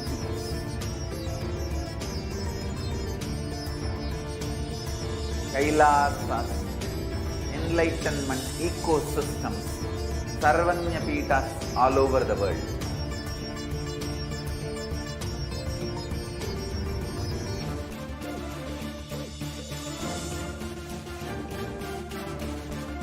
All powerful cognition, knowledge, only when you live, power manifestation and possibilities manifestation happens. This is a fundamental truth.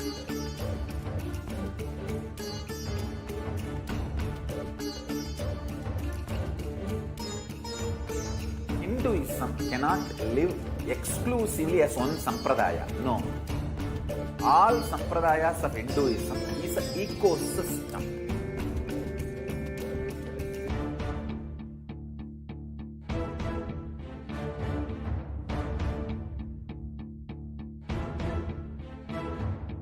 So don't keep quiet thinking that if one sampradaya is attacked, only that sampradaya is going to be affected. All of us are ecosystems.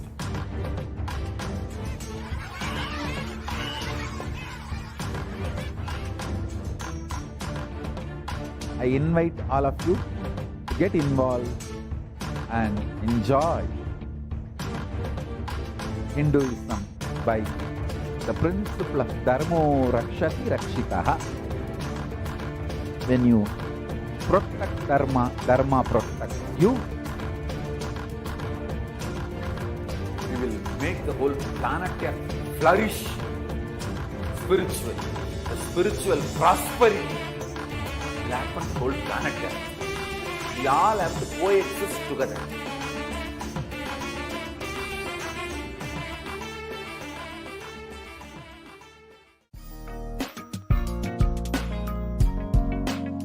We get you health. We get you ability to build beautiful relationships in your life. Direct spiritual support. And we make sure you become wealthy.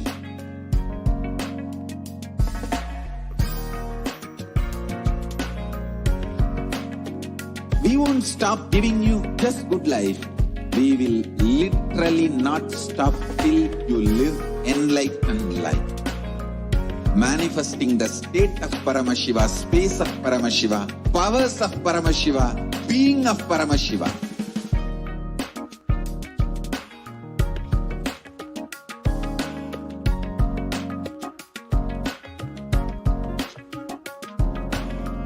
Whole world should become e-Kailashian. I want the whole world to know Hindu to contribute to the world.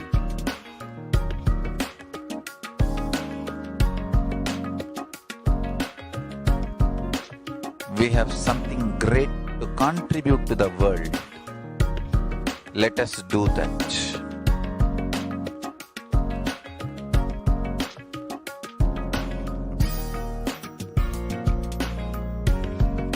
E-Kailasa is proper customized spiritual service helping you to identify your root patterns of suffering. We have perfected the science of helping every individual from every cultural, religious, nationality background.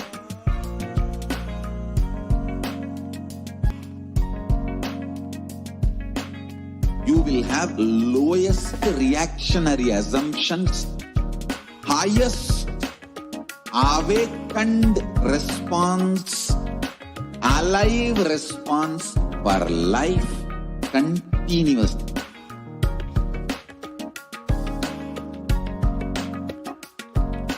E-Kailasa is enlightenment ecosystem, literally enlightenment itself in your own home, wherever you are. Proper customized spiritual service helping you to complete with your life negativity, withdrawal from life, self-hatred, self-denial, self-doubt, so much of tiredness, laziness. We can support you aligning your diet, your attitude, your aptitude, your understanding about life. We can help you with everything.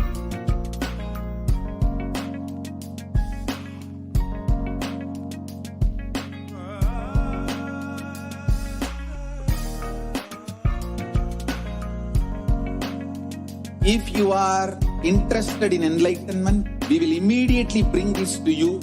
If you are not interested, we will explain the whole science, inspire you and make you interested in enlightenment time. We need to cater this enlightenment science to the whole world wherever they are, because enlightenment is the birthright of all human beings. Kailasa is responsible to provide that to all human beings.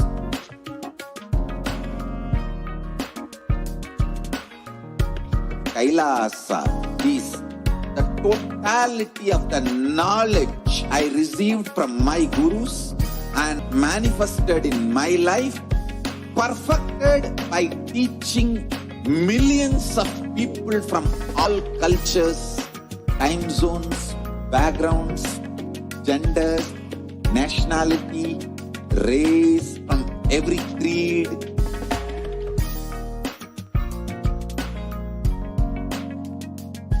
So this absolutely perfected knowledge available to you, served to you in your home without even you moving out of your couch, free of cost.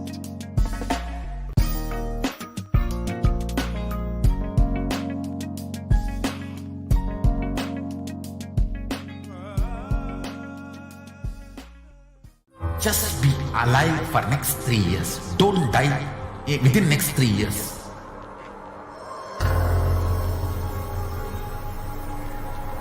Just don't die within next 3 years. Be alive. Somehow be alive. I'm working sincerely. I will reach you somehow. Somehow I will reach you. It's my commitment to humanity.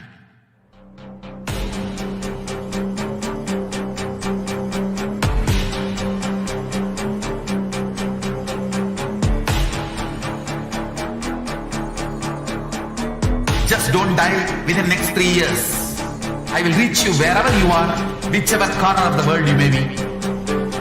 I will reach you with enlightenment.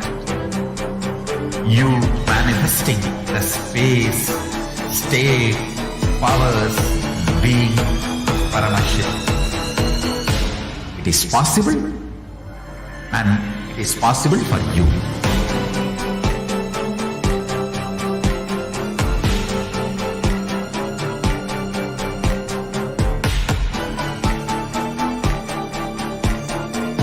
Paramashiva will reach you with enlightenment science. I know he is going to do the job.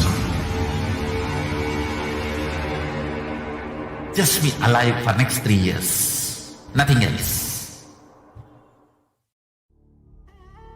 What I mean by the word e-Kailasa, listen intensely.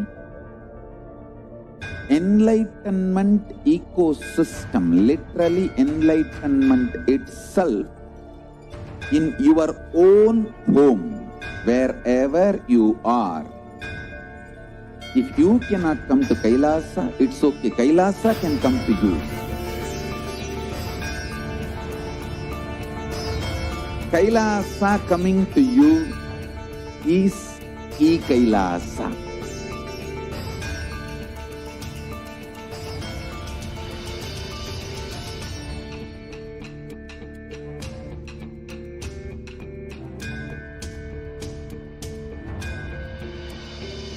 I will revive Hinduism. I am a Hindu revivalist, not by any revolution, but by evolution.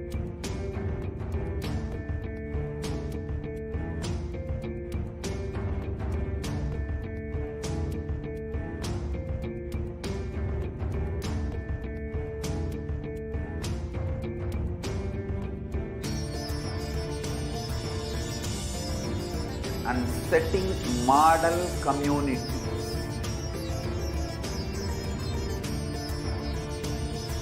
Kailasas, enlightenment ecosystems, Sarvanya Pitas all over the world.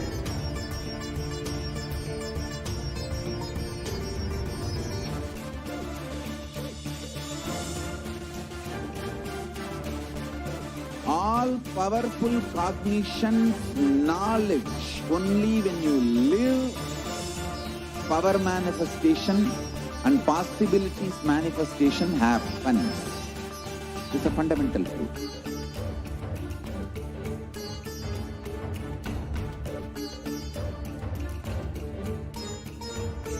Hinduism cannot live exclusively as one sampradaya. No. Hinduism is an ecosystem.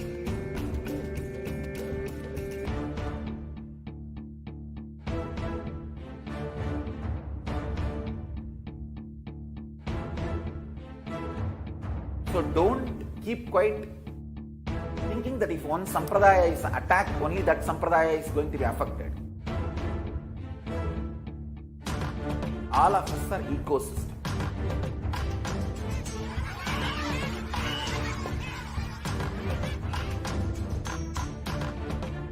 I invite all of you to get involved and enjoy Hinduism by the principle of Dharmo Rakshati Rakshitaha. When you protect Dharma, Dharma protects you. We will make the whole planet flourish spiritually. The spiritual prosperity will happen to the whole planet. We all have to coexist together.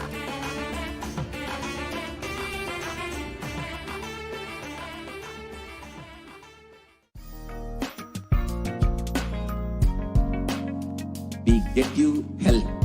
We get you ability to build beautiful relationships in your life. We get you support and we make sure you become wealthy.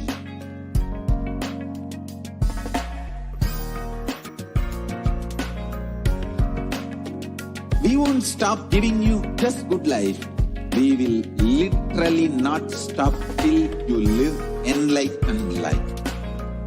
Manifesting the state of Paramashiva, space of Paramashiva, powers of Paramashiva, being of Paramashiva.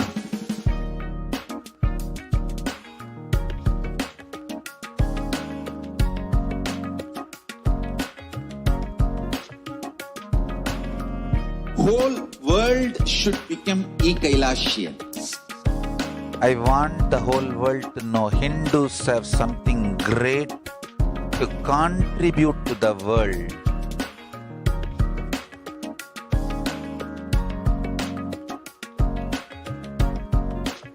We have something great to contribute to the world. Let us do that.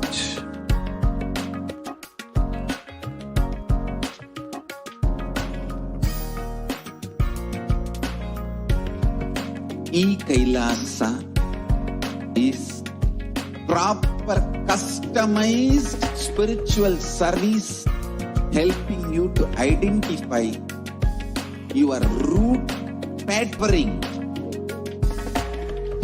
We have perfected the science of helping every individual from every cultural, religious, nationality background.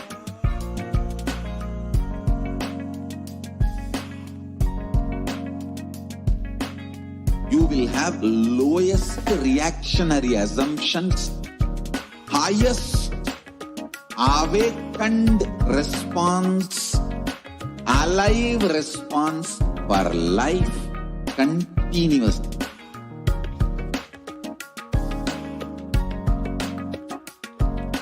E-Kailasa is enlightenment ecosystem, literally enlightenment itself in your own home, wherever you are. Proper customized spiritual service helping you to complete with your life negativity. Withdrawal from life, self-hatred, self-denial, self-doubt, so much of tiredness, laziness, we can support you aligning your diet, your attitude, your aptitude, your understanding about life. We can help you with everything.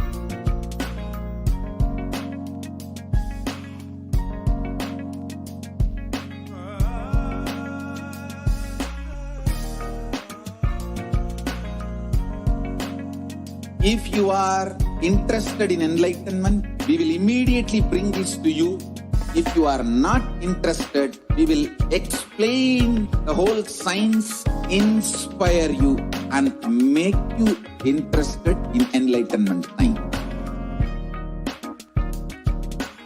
We need to cater this enlightenment science to the whole world wherever they are, because enlightenment is the birthright of all human beings.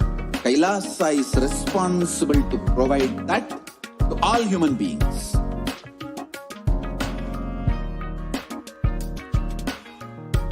Kailasa is the totality of the knowledge I received from my gurus and practice manifested in my life, perfected by teaching millions of people from all cultures, time zones, backgrounds, genders, nationality, race, from every creed.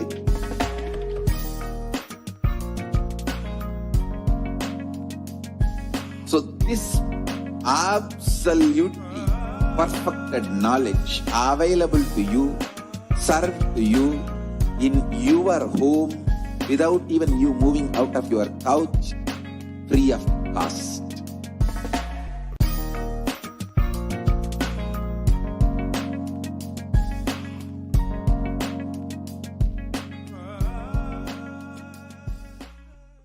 Just be alive for next 3 years. Don't die within next 3 years.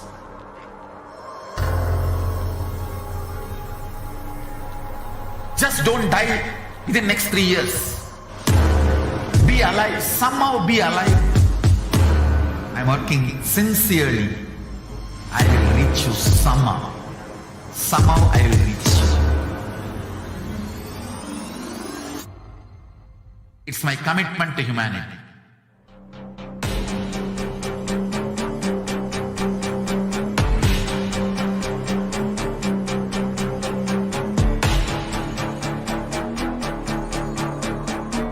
Just don't die within next 3 years. I will reach you wherever you are, whichever corner of the world you may be. I will reach you with you manifesting the space, state, powers, being Paramashivoham. It is possible, and it is possible for you.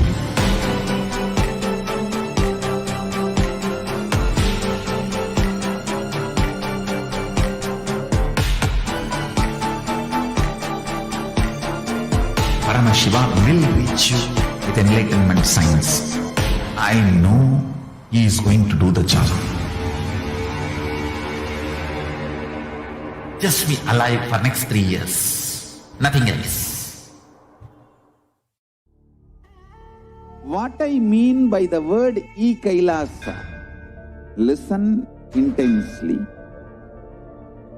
Enlightenment ecosystem, literally enlightenment itself, in your own home, wherever you. If you cannot come to Kailasa, it's okay. Kailasa can come to you. Kailasa coming to you is e-Kailasa.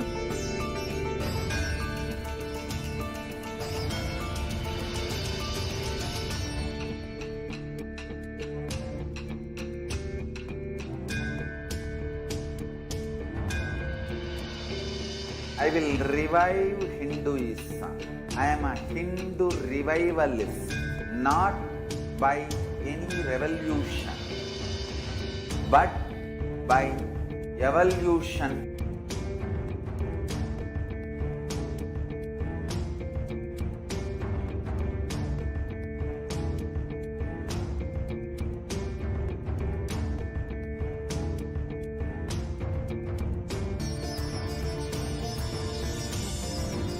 And setting model communities.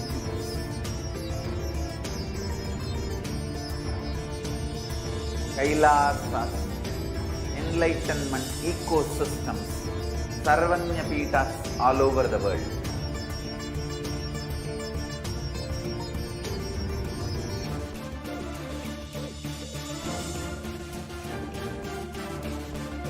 All powerful cognition, knowledge, only when you live, power manifestation and possibilities manifestation happens. This is a fundamental truth.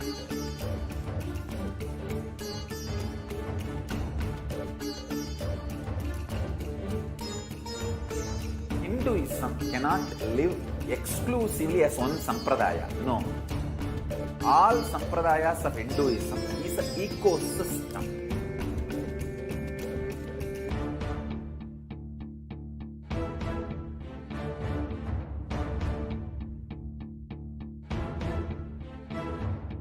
So don't keep quiet thinking that if one sampradaya is attacked, only that sampradaya is going to be affected. All of us are ecosystem.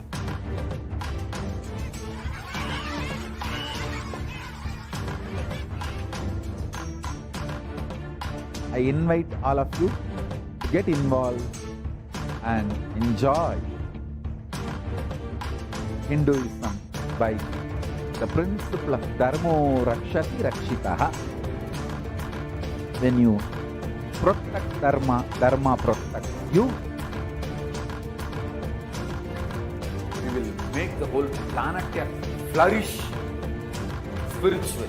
The spiritual prosperity will happen to the whole planet.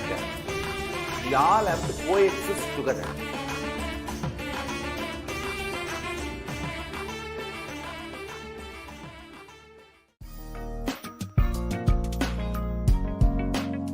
We get you health. We get you ability to build beautiful relationships in your life.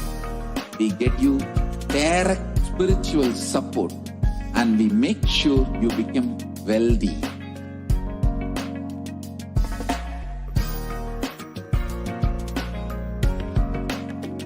We won't stop giving you just good life. We will literally not stop till you live enlightened life. manifesting the state of Paramashiva, space of Paramashiva, powers of Paramashiva, being of Paramashiva.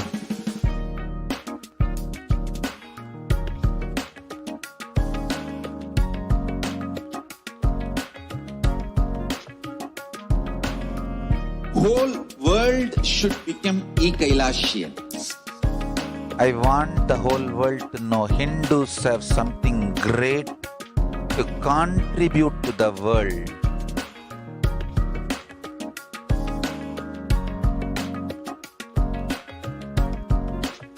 We have something great to contribute to the world.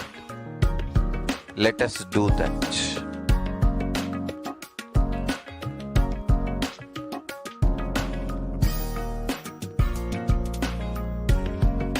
E-Kailasa is proper customized spiritual service helping you to identify your root patterns of suffering.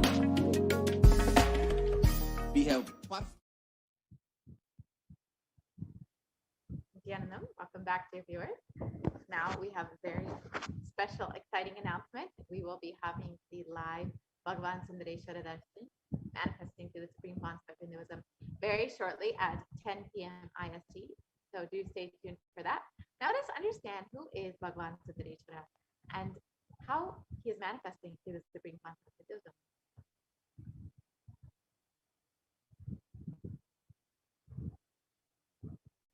So the Paramashiva Sayuja Samadhi Darshan is manifesting the superconscious experience of the Shiva Sayuja Samadhi through the darshan of Irinaj Sundareshwara Paramashiva.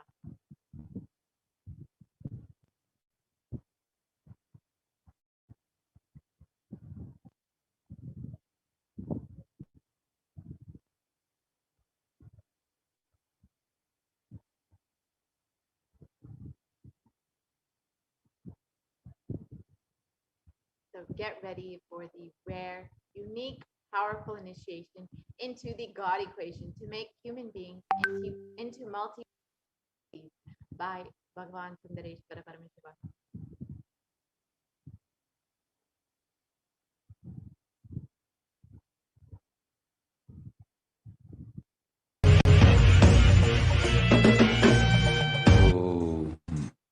Shave, shave, shave.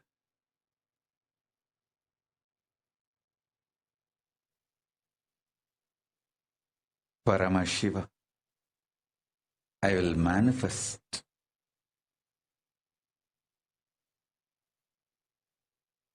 the physics of my existence. Cognize this in your Hridaya Akasha, in the Gandha. You will experience my existence. Sundareshwara Paramashiva. The countless, uncountable, by any visualized, assumed mathematics, Brahmandas manifest in me, exist in me, get rejuvenated in me, get deluded inside me, gets liberated inside me. For all the countless Brahmandas to exist,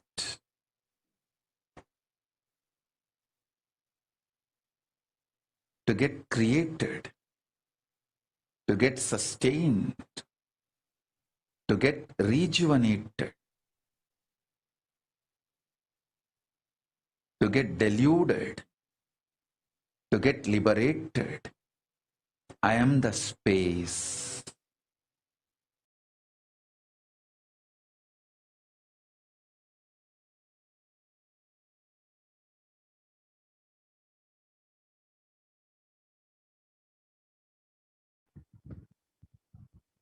So now that we've understood what is the Sundareshwara Sayuj Samadhi Darshan, let's understand what is the state of our world today. Of course, all of us know that the world is suffering from so many natural calamities, so many natural disasters. We've seen fires, floods, storms, natural disasters that have caused so much of suffering to humanity. And according to the United Nations, a new scientific report from the Intergovernmental Panel on Climate Change, the IPCC, warns that we are on a crash course towards catastrophe if global temperatures are allowed to continue rising. The window to slow down or even halt some of these worsening impacts is rapidly closing, and the message is very clear. We must take action now. And this diagram shows the difference between what will happen if the climate the temperatures, the global temperatures increase from just the difference between 0.5 degrees and the increase in global temperatures. So if it's 1.5 degrees versus 2 degrees Celsius, there is going to be a very drastic change. We will see many more impacts on our environment, on our ecosystems, on our day-to-day lives, just from this 0.5 degree difference. So it is extremely vital that we take heed to the warnings of the government, of the Intergovernmental Panel, and about the effects of climate change on our day-to-day reality, as we will be seeing the impacts, and we've already been seeing the impacts of this over the last few years.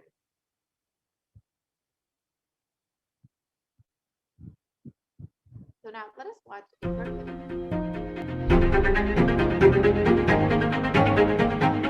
In 2019, fire was spreading throughout our planet, quite literally, in places like Australia and the Amazon basin, where forest blazes supercharged by climate change wreaked havoc. In other places, mass protests flared up, fueled by a combination of job insecurity, growing inequalities, and discontent with the current economic, social, and environmental status quo.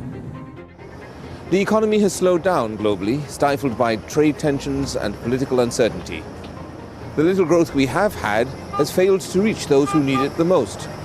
Progress towards higher living standards has stalled for many countries and vulnerable groups of people. This has only deepened inequalities which were already growing in many countries, spurred on by automation, climate change, and other global trends.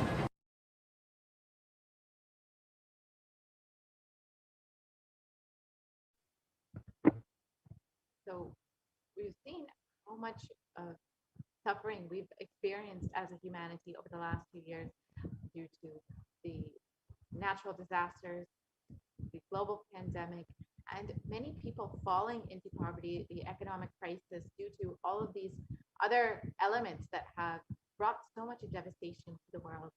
And we have experienced so much of suffering at this time. And according to the World Health Organization, the total number of cases of COVID-19 is well past 221 million people across the globe. And Healthline.com states that new COVID-19 cases have risen to more than 150,000 per day in the United States. And experts warn that with emerging variants, this could lead to another surge in cases. So despite many attempts to curb the number of infections, to slow down the rate of infections, we've not seen a halting in the rate of infections we've been undergoing for the last 2 years almost, and it does not seem to be slowing down anytime soon.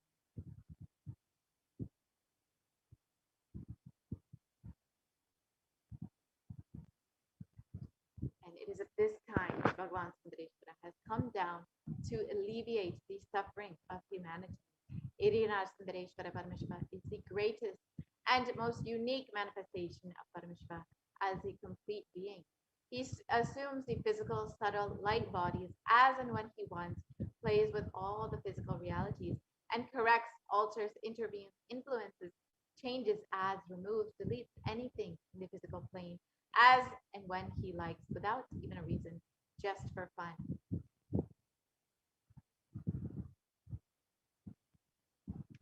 Sometimes they manifest in Sundareshwara as two bodies and one being, sometimes as both in one body. That is the reason all his manifestations and plays are called Leelas.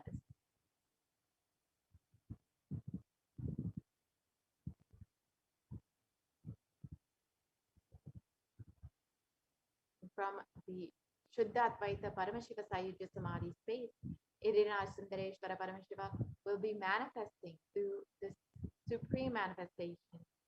The Irina Sundareshwara Paramashiva Parambhur will give darshan, bless and shower boons as Leelas again, as he once did in Madurai.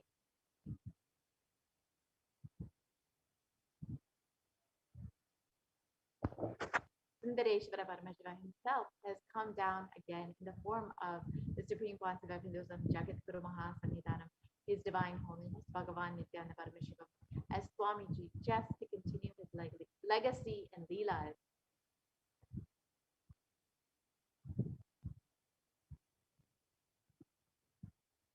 To continue being available to all of us to alleviate the suffering of humanity at this time and to play his divine Leelas, perform miracles in the lives of his devotees, attend to our prayers, and continue the legacy as the ruler of the whole of Madurai Shamala Pita Satyapita, as the 293rd Jagat Guru Mahasannidhanam of the and as the Supreme Concept of Hinduism, guiding the whole of humanity.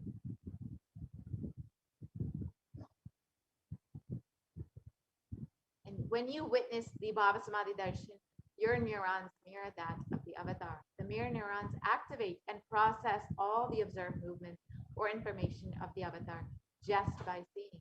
That is, our entire body, silently and without movement, recreates what is happening distances far away, experiencing the superconscious energy radiated by the avatar. As an effect, the mirror neurons also powerful.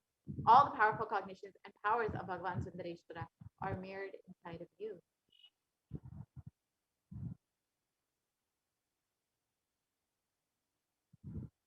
So let us understand the God equation. Exhale intensely. Whatever you have, Paramashiva will inhale inside of you. This is the God equation. Nothing is more powerful than power manifestation. It is the most exciting spiritual science. It is the most when you decide to manifest powers again and again, you know Paramashiva is within you and he is manifesting. You fall in love with Paramashiva every minute. If he manifests, you know he is real and he is manifesting. If you don't manifest what you desire, what you declared, you will manifest the jnana, the vijnana, the knowledge and the understanding, and the possibilities and powers of Paramashiva will manifest in all of you today.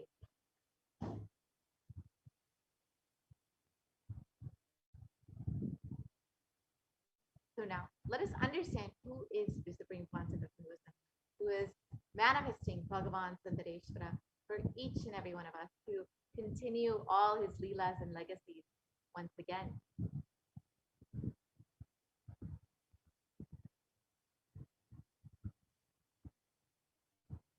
The Supreme Concept of Hinduism, Jagat Guru Mahasannidhanam, His Divine Holiness, Bhagavan Nithyananda Paramashivam, is the reviver of Kailasa, macrocosmic, ancient, enlightened Hindu civilizational nation.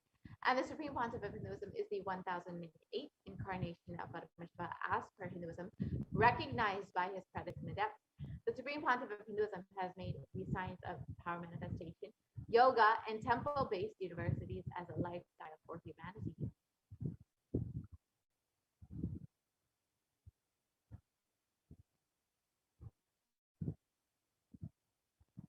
And the Supreme Concept of Hinduism has been ordained as the 233rd Guru Mahasannidhanam of the Kanchi Kailasa Sarvajnapeetham. We can go to the next slide and see the photos of the Supreme Concept of Hinduism being ordained as the 233rd Guru Mahasannidhanam at the very young age of 9.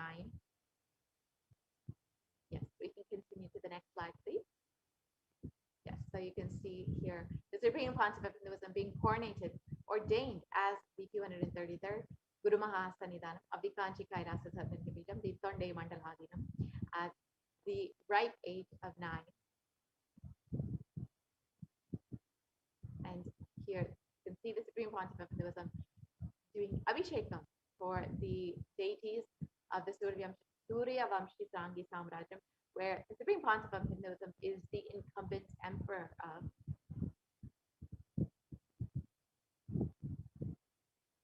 Yeah, you can see the Supreme Pontiff of Hinduism being coronated as the incumbent emperor of the Surya Vamshi Sangi Samrajam.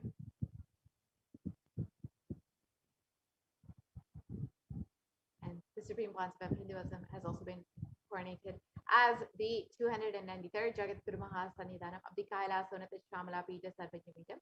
Here you can see the photos of the coronation.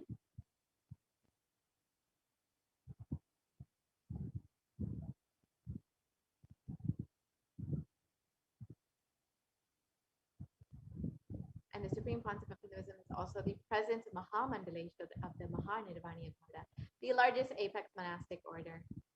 You can see the photos of the Supreme Pontiff of Hinduism being coronated as the Mahamandalesha. And the Supreme Pontiff of Hinduism is also the 1008th Acharya Mahamandaleshwar of the Atalakada, is the present 23rd Guru Mahasannidhanam of the Dharma Mukti Sparagapuradinam, and has been elected as the Supreme Pontiff of Hinduism by a congregation of over 1,000 Hindu leaders.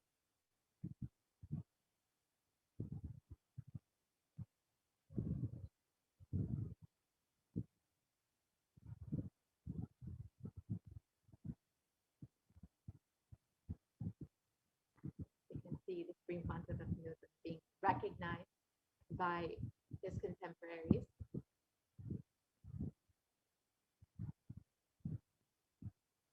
And the Supreme Pontiff of Hinduism is revered as the teacher of Hinduism, the most prolific, most viewed, read, and watched, and has authored over 300 books and 10,000 articles in 3 languages, English, Tamil, and Sanskrit, which have been translated into 50 languages with over 1,000 titles.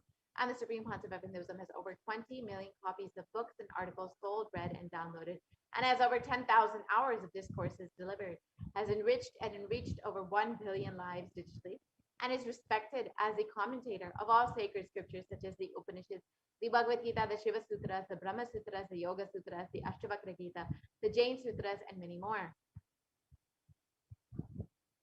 The Supreme Pontiff of Hinduism is honored as a leader of Hinduism, the most awarded, internationally recognized Hindu leader, is a reviver of 108 ancient Hindu sampradayas, including the Rudrakanyas, the Rudras, Rishis, Rishikas, Vaidavas, Vaidavas, and Sannyas, and is the establisher of the world's largest Hindu university, Kailasa's Nithyananda University, with satellite campuses in 150 countries. And the Supreme Pontiff of Hinduism is the establisher of 1,000 plus Kailasa enlightenment ecosystems, and the founder and reviver of over 100 Sadvijna Pitas, is the collector of the world's largest Hindu library with over 1 million books, 1 million palm leaf scriptures, and over 20 million digital books.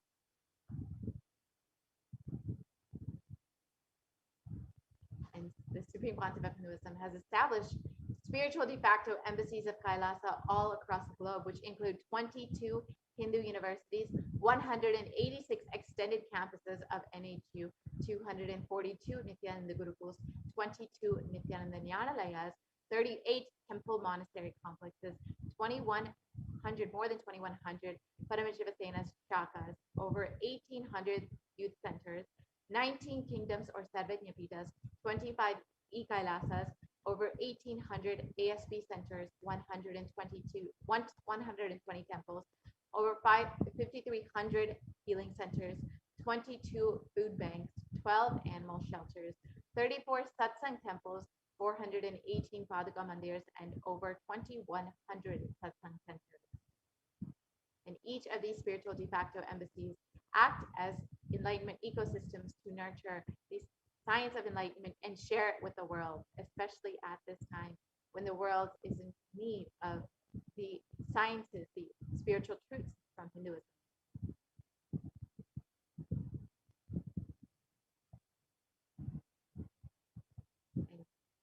HDH Nithyananda Paramashivam is the most unique manifestation of the beauty of the cosmos in flesh and bones. And today we will be getting to experience Bhagavan Sundareshwara manifesting through the Supreme Pontiff of Hinduism himself. Bhagavan Sundareshwara is the embodiment of super consciousness expressed in the human body, playing with all his glories.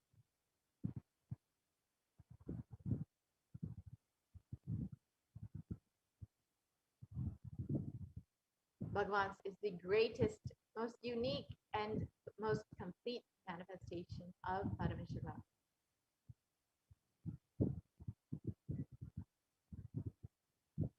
And Sundareshwara is the embodiment of super consciousness expressed in the human body, playing with all his glory. He came down as the most handsome form to marry Devi Meenakshi and to administer the city of Madurai and to administer the whole world, to bring peace across the globe.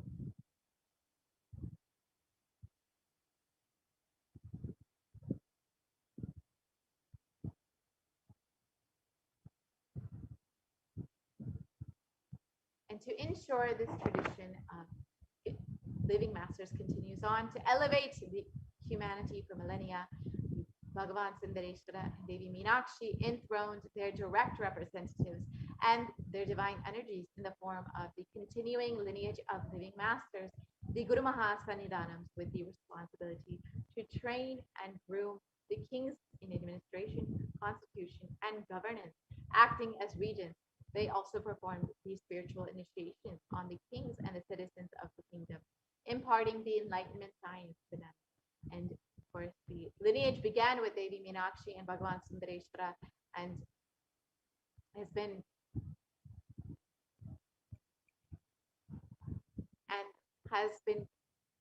and now once again has been revived by Bhagavan Nithyananda Paramashivam.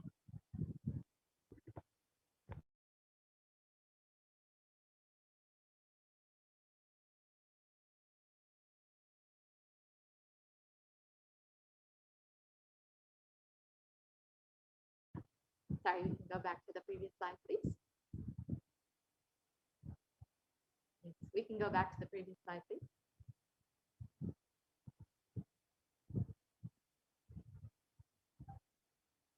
Yep. Yeah, we can continue to the next slide. Sorry. And this supreme discipline of Adi Shaiva tradition has been coming down through the continuous lineage of Guru disciple, the Adi Shaiva Guru Parampara, from time immemorial. This has been formulated for the attainment of complete liberation from the repeated phenomenon of birth and death. This is the supreme in its kind and concerned with the ultimate benefit of all the souls.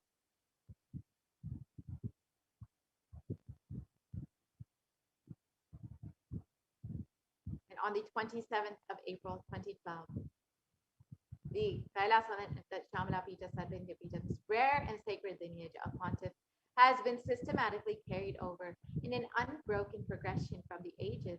The chosen emissaries of Bhagavan Paramashiva and Devi Meenakshi, the Guru Mahasannidhanams of Kailasana Shamala Pita Sarvindya Pita, are the direct representatives of the cosmos.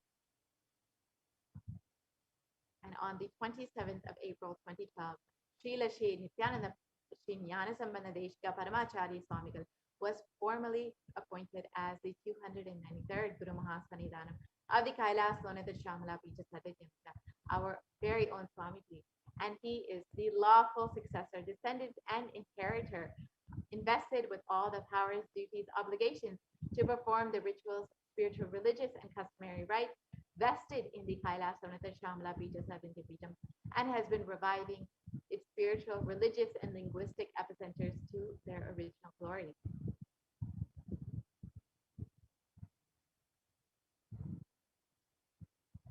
So now let us watch a short The ancient temple town of Madurai in southern India boasts of a 2,500-year-old history of spirituality. Historians trace Madurai's existence back to the 3rd century BC, making it one of the oldest continuously inhabited cities of the world. Legend says that Madurai was established by the Cosmic Mother herself, who incarnated as Princess Meenakshi, daughter of the pious king Malayadwaja Pandian. An able queen and a fearless warrior, Meenakshi expanded her empire right up to Kailash in current China. But when she came face to face with the Lord of Kailash, Shiva himself, she recognized him as her eternal consort and dropped her arms to become Shiva's companion for life. Along with Shiva, also known as Sundareshwara or the beautiful Lord, Meenakshi reigned over her kingdom for a glorious 166 years. In course of time, with the rise of Jainism as a religious force, Madurai too fell to its powerful influence and Shaivism all but vanished from the sacred kingdom where Shiva himself had once walked the earth. The renaissance of Shaivism in Madurai was the sacred task of a child incarnation, Tirunjana Sambandar, one of the 4 visionary saints of Shaiva Siddhanta tradition. The story goes that as a baby, Tirunjana Sambandar was once nourished by the milk of enlightenment from the cosmic mother herself. This child prodigy arrived in Madurai to effortlessly defeat the learned Jain monks with his wisdom, healing powers, and spiritual prowess, and restored Madurai to her beloved religion, Shaivism, by reviving the ancient Madurai Adinam and the Meenakshi temple, which had fallen to desolate ruin. Madurai Adinam is today the world's oldest living Hindu organization, with a recorded history alone spanning a glorious 1,500 years and an unbroken lineage of illustrious pontiffs to this very day. Over the centuries, Madurai Adinam has been patronized by the likes of Tipu Sultan, Robert Nobili, and the poet saint Vallalar. The pontiff of the Madurai Adinam is known by the title Guru Mahasannidhanam and inherits the responsibility of carrying forward the traditions of Tirunjana Sambandar's sacred work.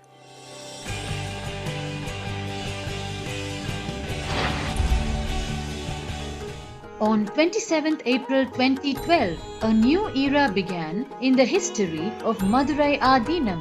The 292nd Pontiff, Srila Sri Arunagiri Nadanyana Sambandha Desika Paramacharya Swamigal, guided by intuition and inducement by Lord Shiva, coronated a charismatic young saint as the 293rd Pontiff of the Madurai Adinam. An accomplished yogi, a pragmatic social visionary, and an adept in mystical sciences, His Holiness Paramahamsa Nithyananda is revered as a divine incarnation by millions worldwide. Within weeks of his ascent to the sacred throne, he brought about sweeping changes to the Adinam, including the renovation of the ancient monastery, Annadan, free food for thousands every day, free medical camps, yoga classes, scriptural study, spiritual healing, and meditation programs. The traditional Adinam now has a website, and thousands participate in the morning worship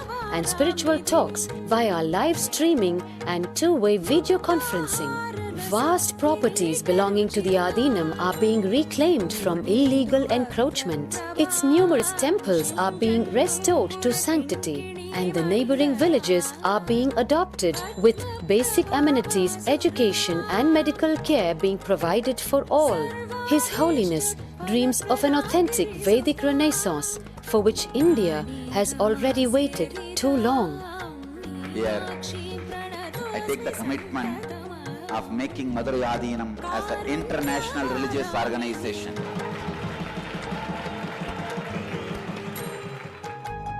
We will fulfill all the responsibilities of Madurai Adinam, make Hindu tradition, Saiva tradition alive, revived, lived, celebrated all over the world. With a brand new pontiff at its helm, Madurai Adinam promises to be more than just another traditional monastery, as a whole generation turns to spirituality for answers. The changes at Madurai Adinam mirror the changing role of spiritual organizations today as power centers and guiding forces, forging the enlightened government of the new world.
So once again, Bhagavan Sundareshwara has come down as the Supreme Concept of Hinduism to bless the whole of humanity. For us, Bhagavan Sundareshwara is not a history, he is a happening. Bhagavan Sundareshwara himself has come down again in the form of the Supreme Concept of Hinduism as Swamiji, the 1008th incarnation of Paramashivoham, to revive Hinduism, to continue being available to all of us, playing his divine leelas, performing miracles in the lives of his devotees, attending to our prayers, and continuing the legacy as the ruler of the whole of Madurai Shamala Panchasarvakimikam, as the 293rd Jagat Guru Mahan, the Supreme Concept of Hinduism, guiding the whole of humanity. And now, due to intense samadhi of the Supreme Concept of Hinduism, we will be having the alive darshan and satsang of the Supreme Concept of Hinduism, the replay of yesterday's beautiful satsang. So do stay tuned for that. We will be having that satsang very shortly.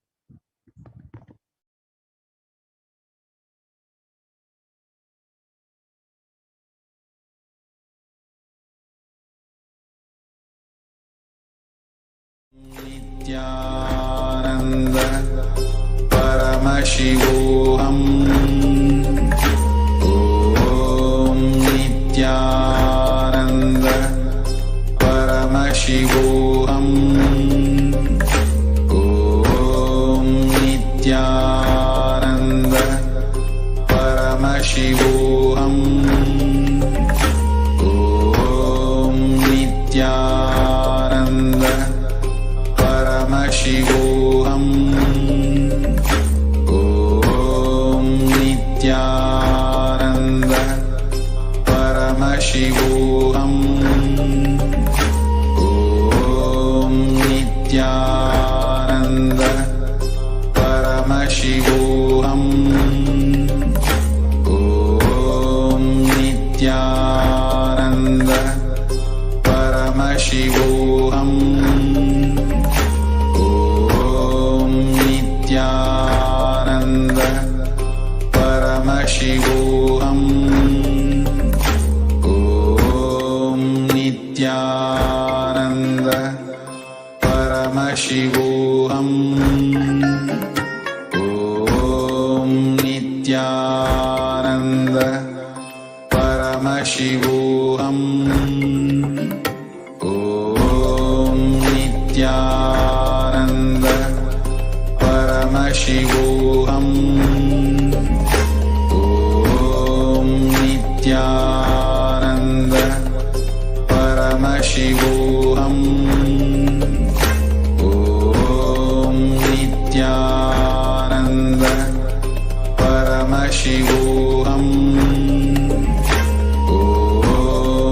Nithyananda Paramashivoham. Om Nithyananda Paramashivoham. Om Nithyananda Paramashivoham. Om Nithyananda Paramashivoham. Om Nithyananda Paramashivoham. Om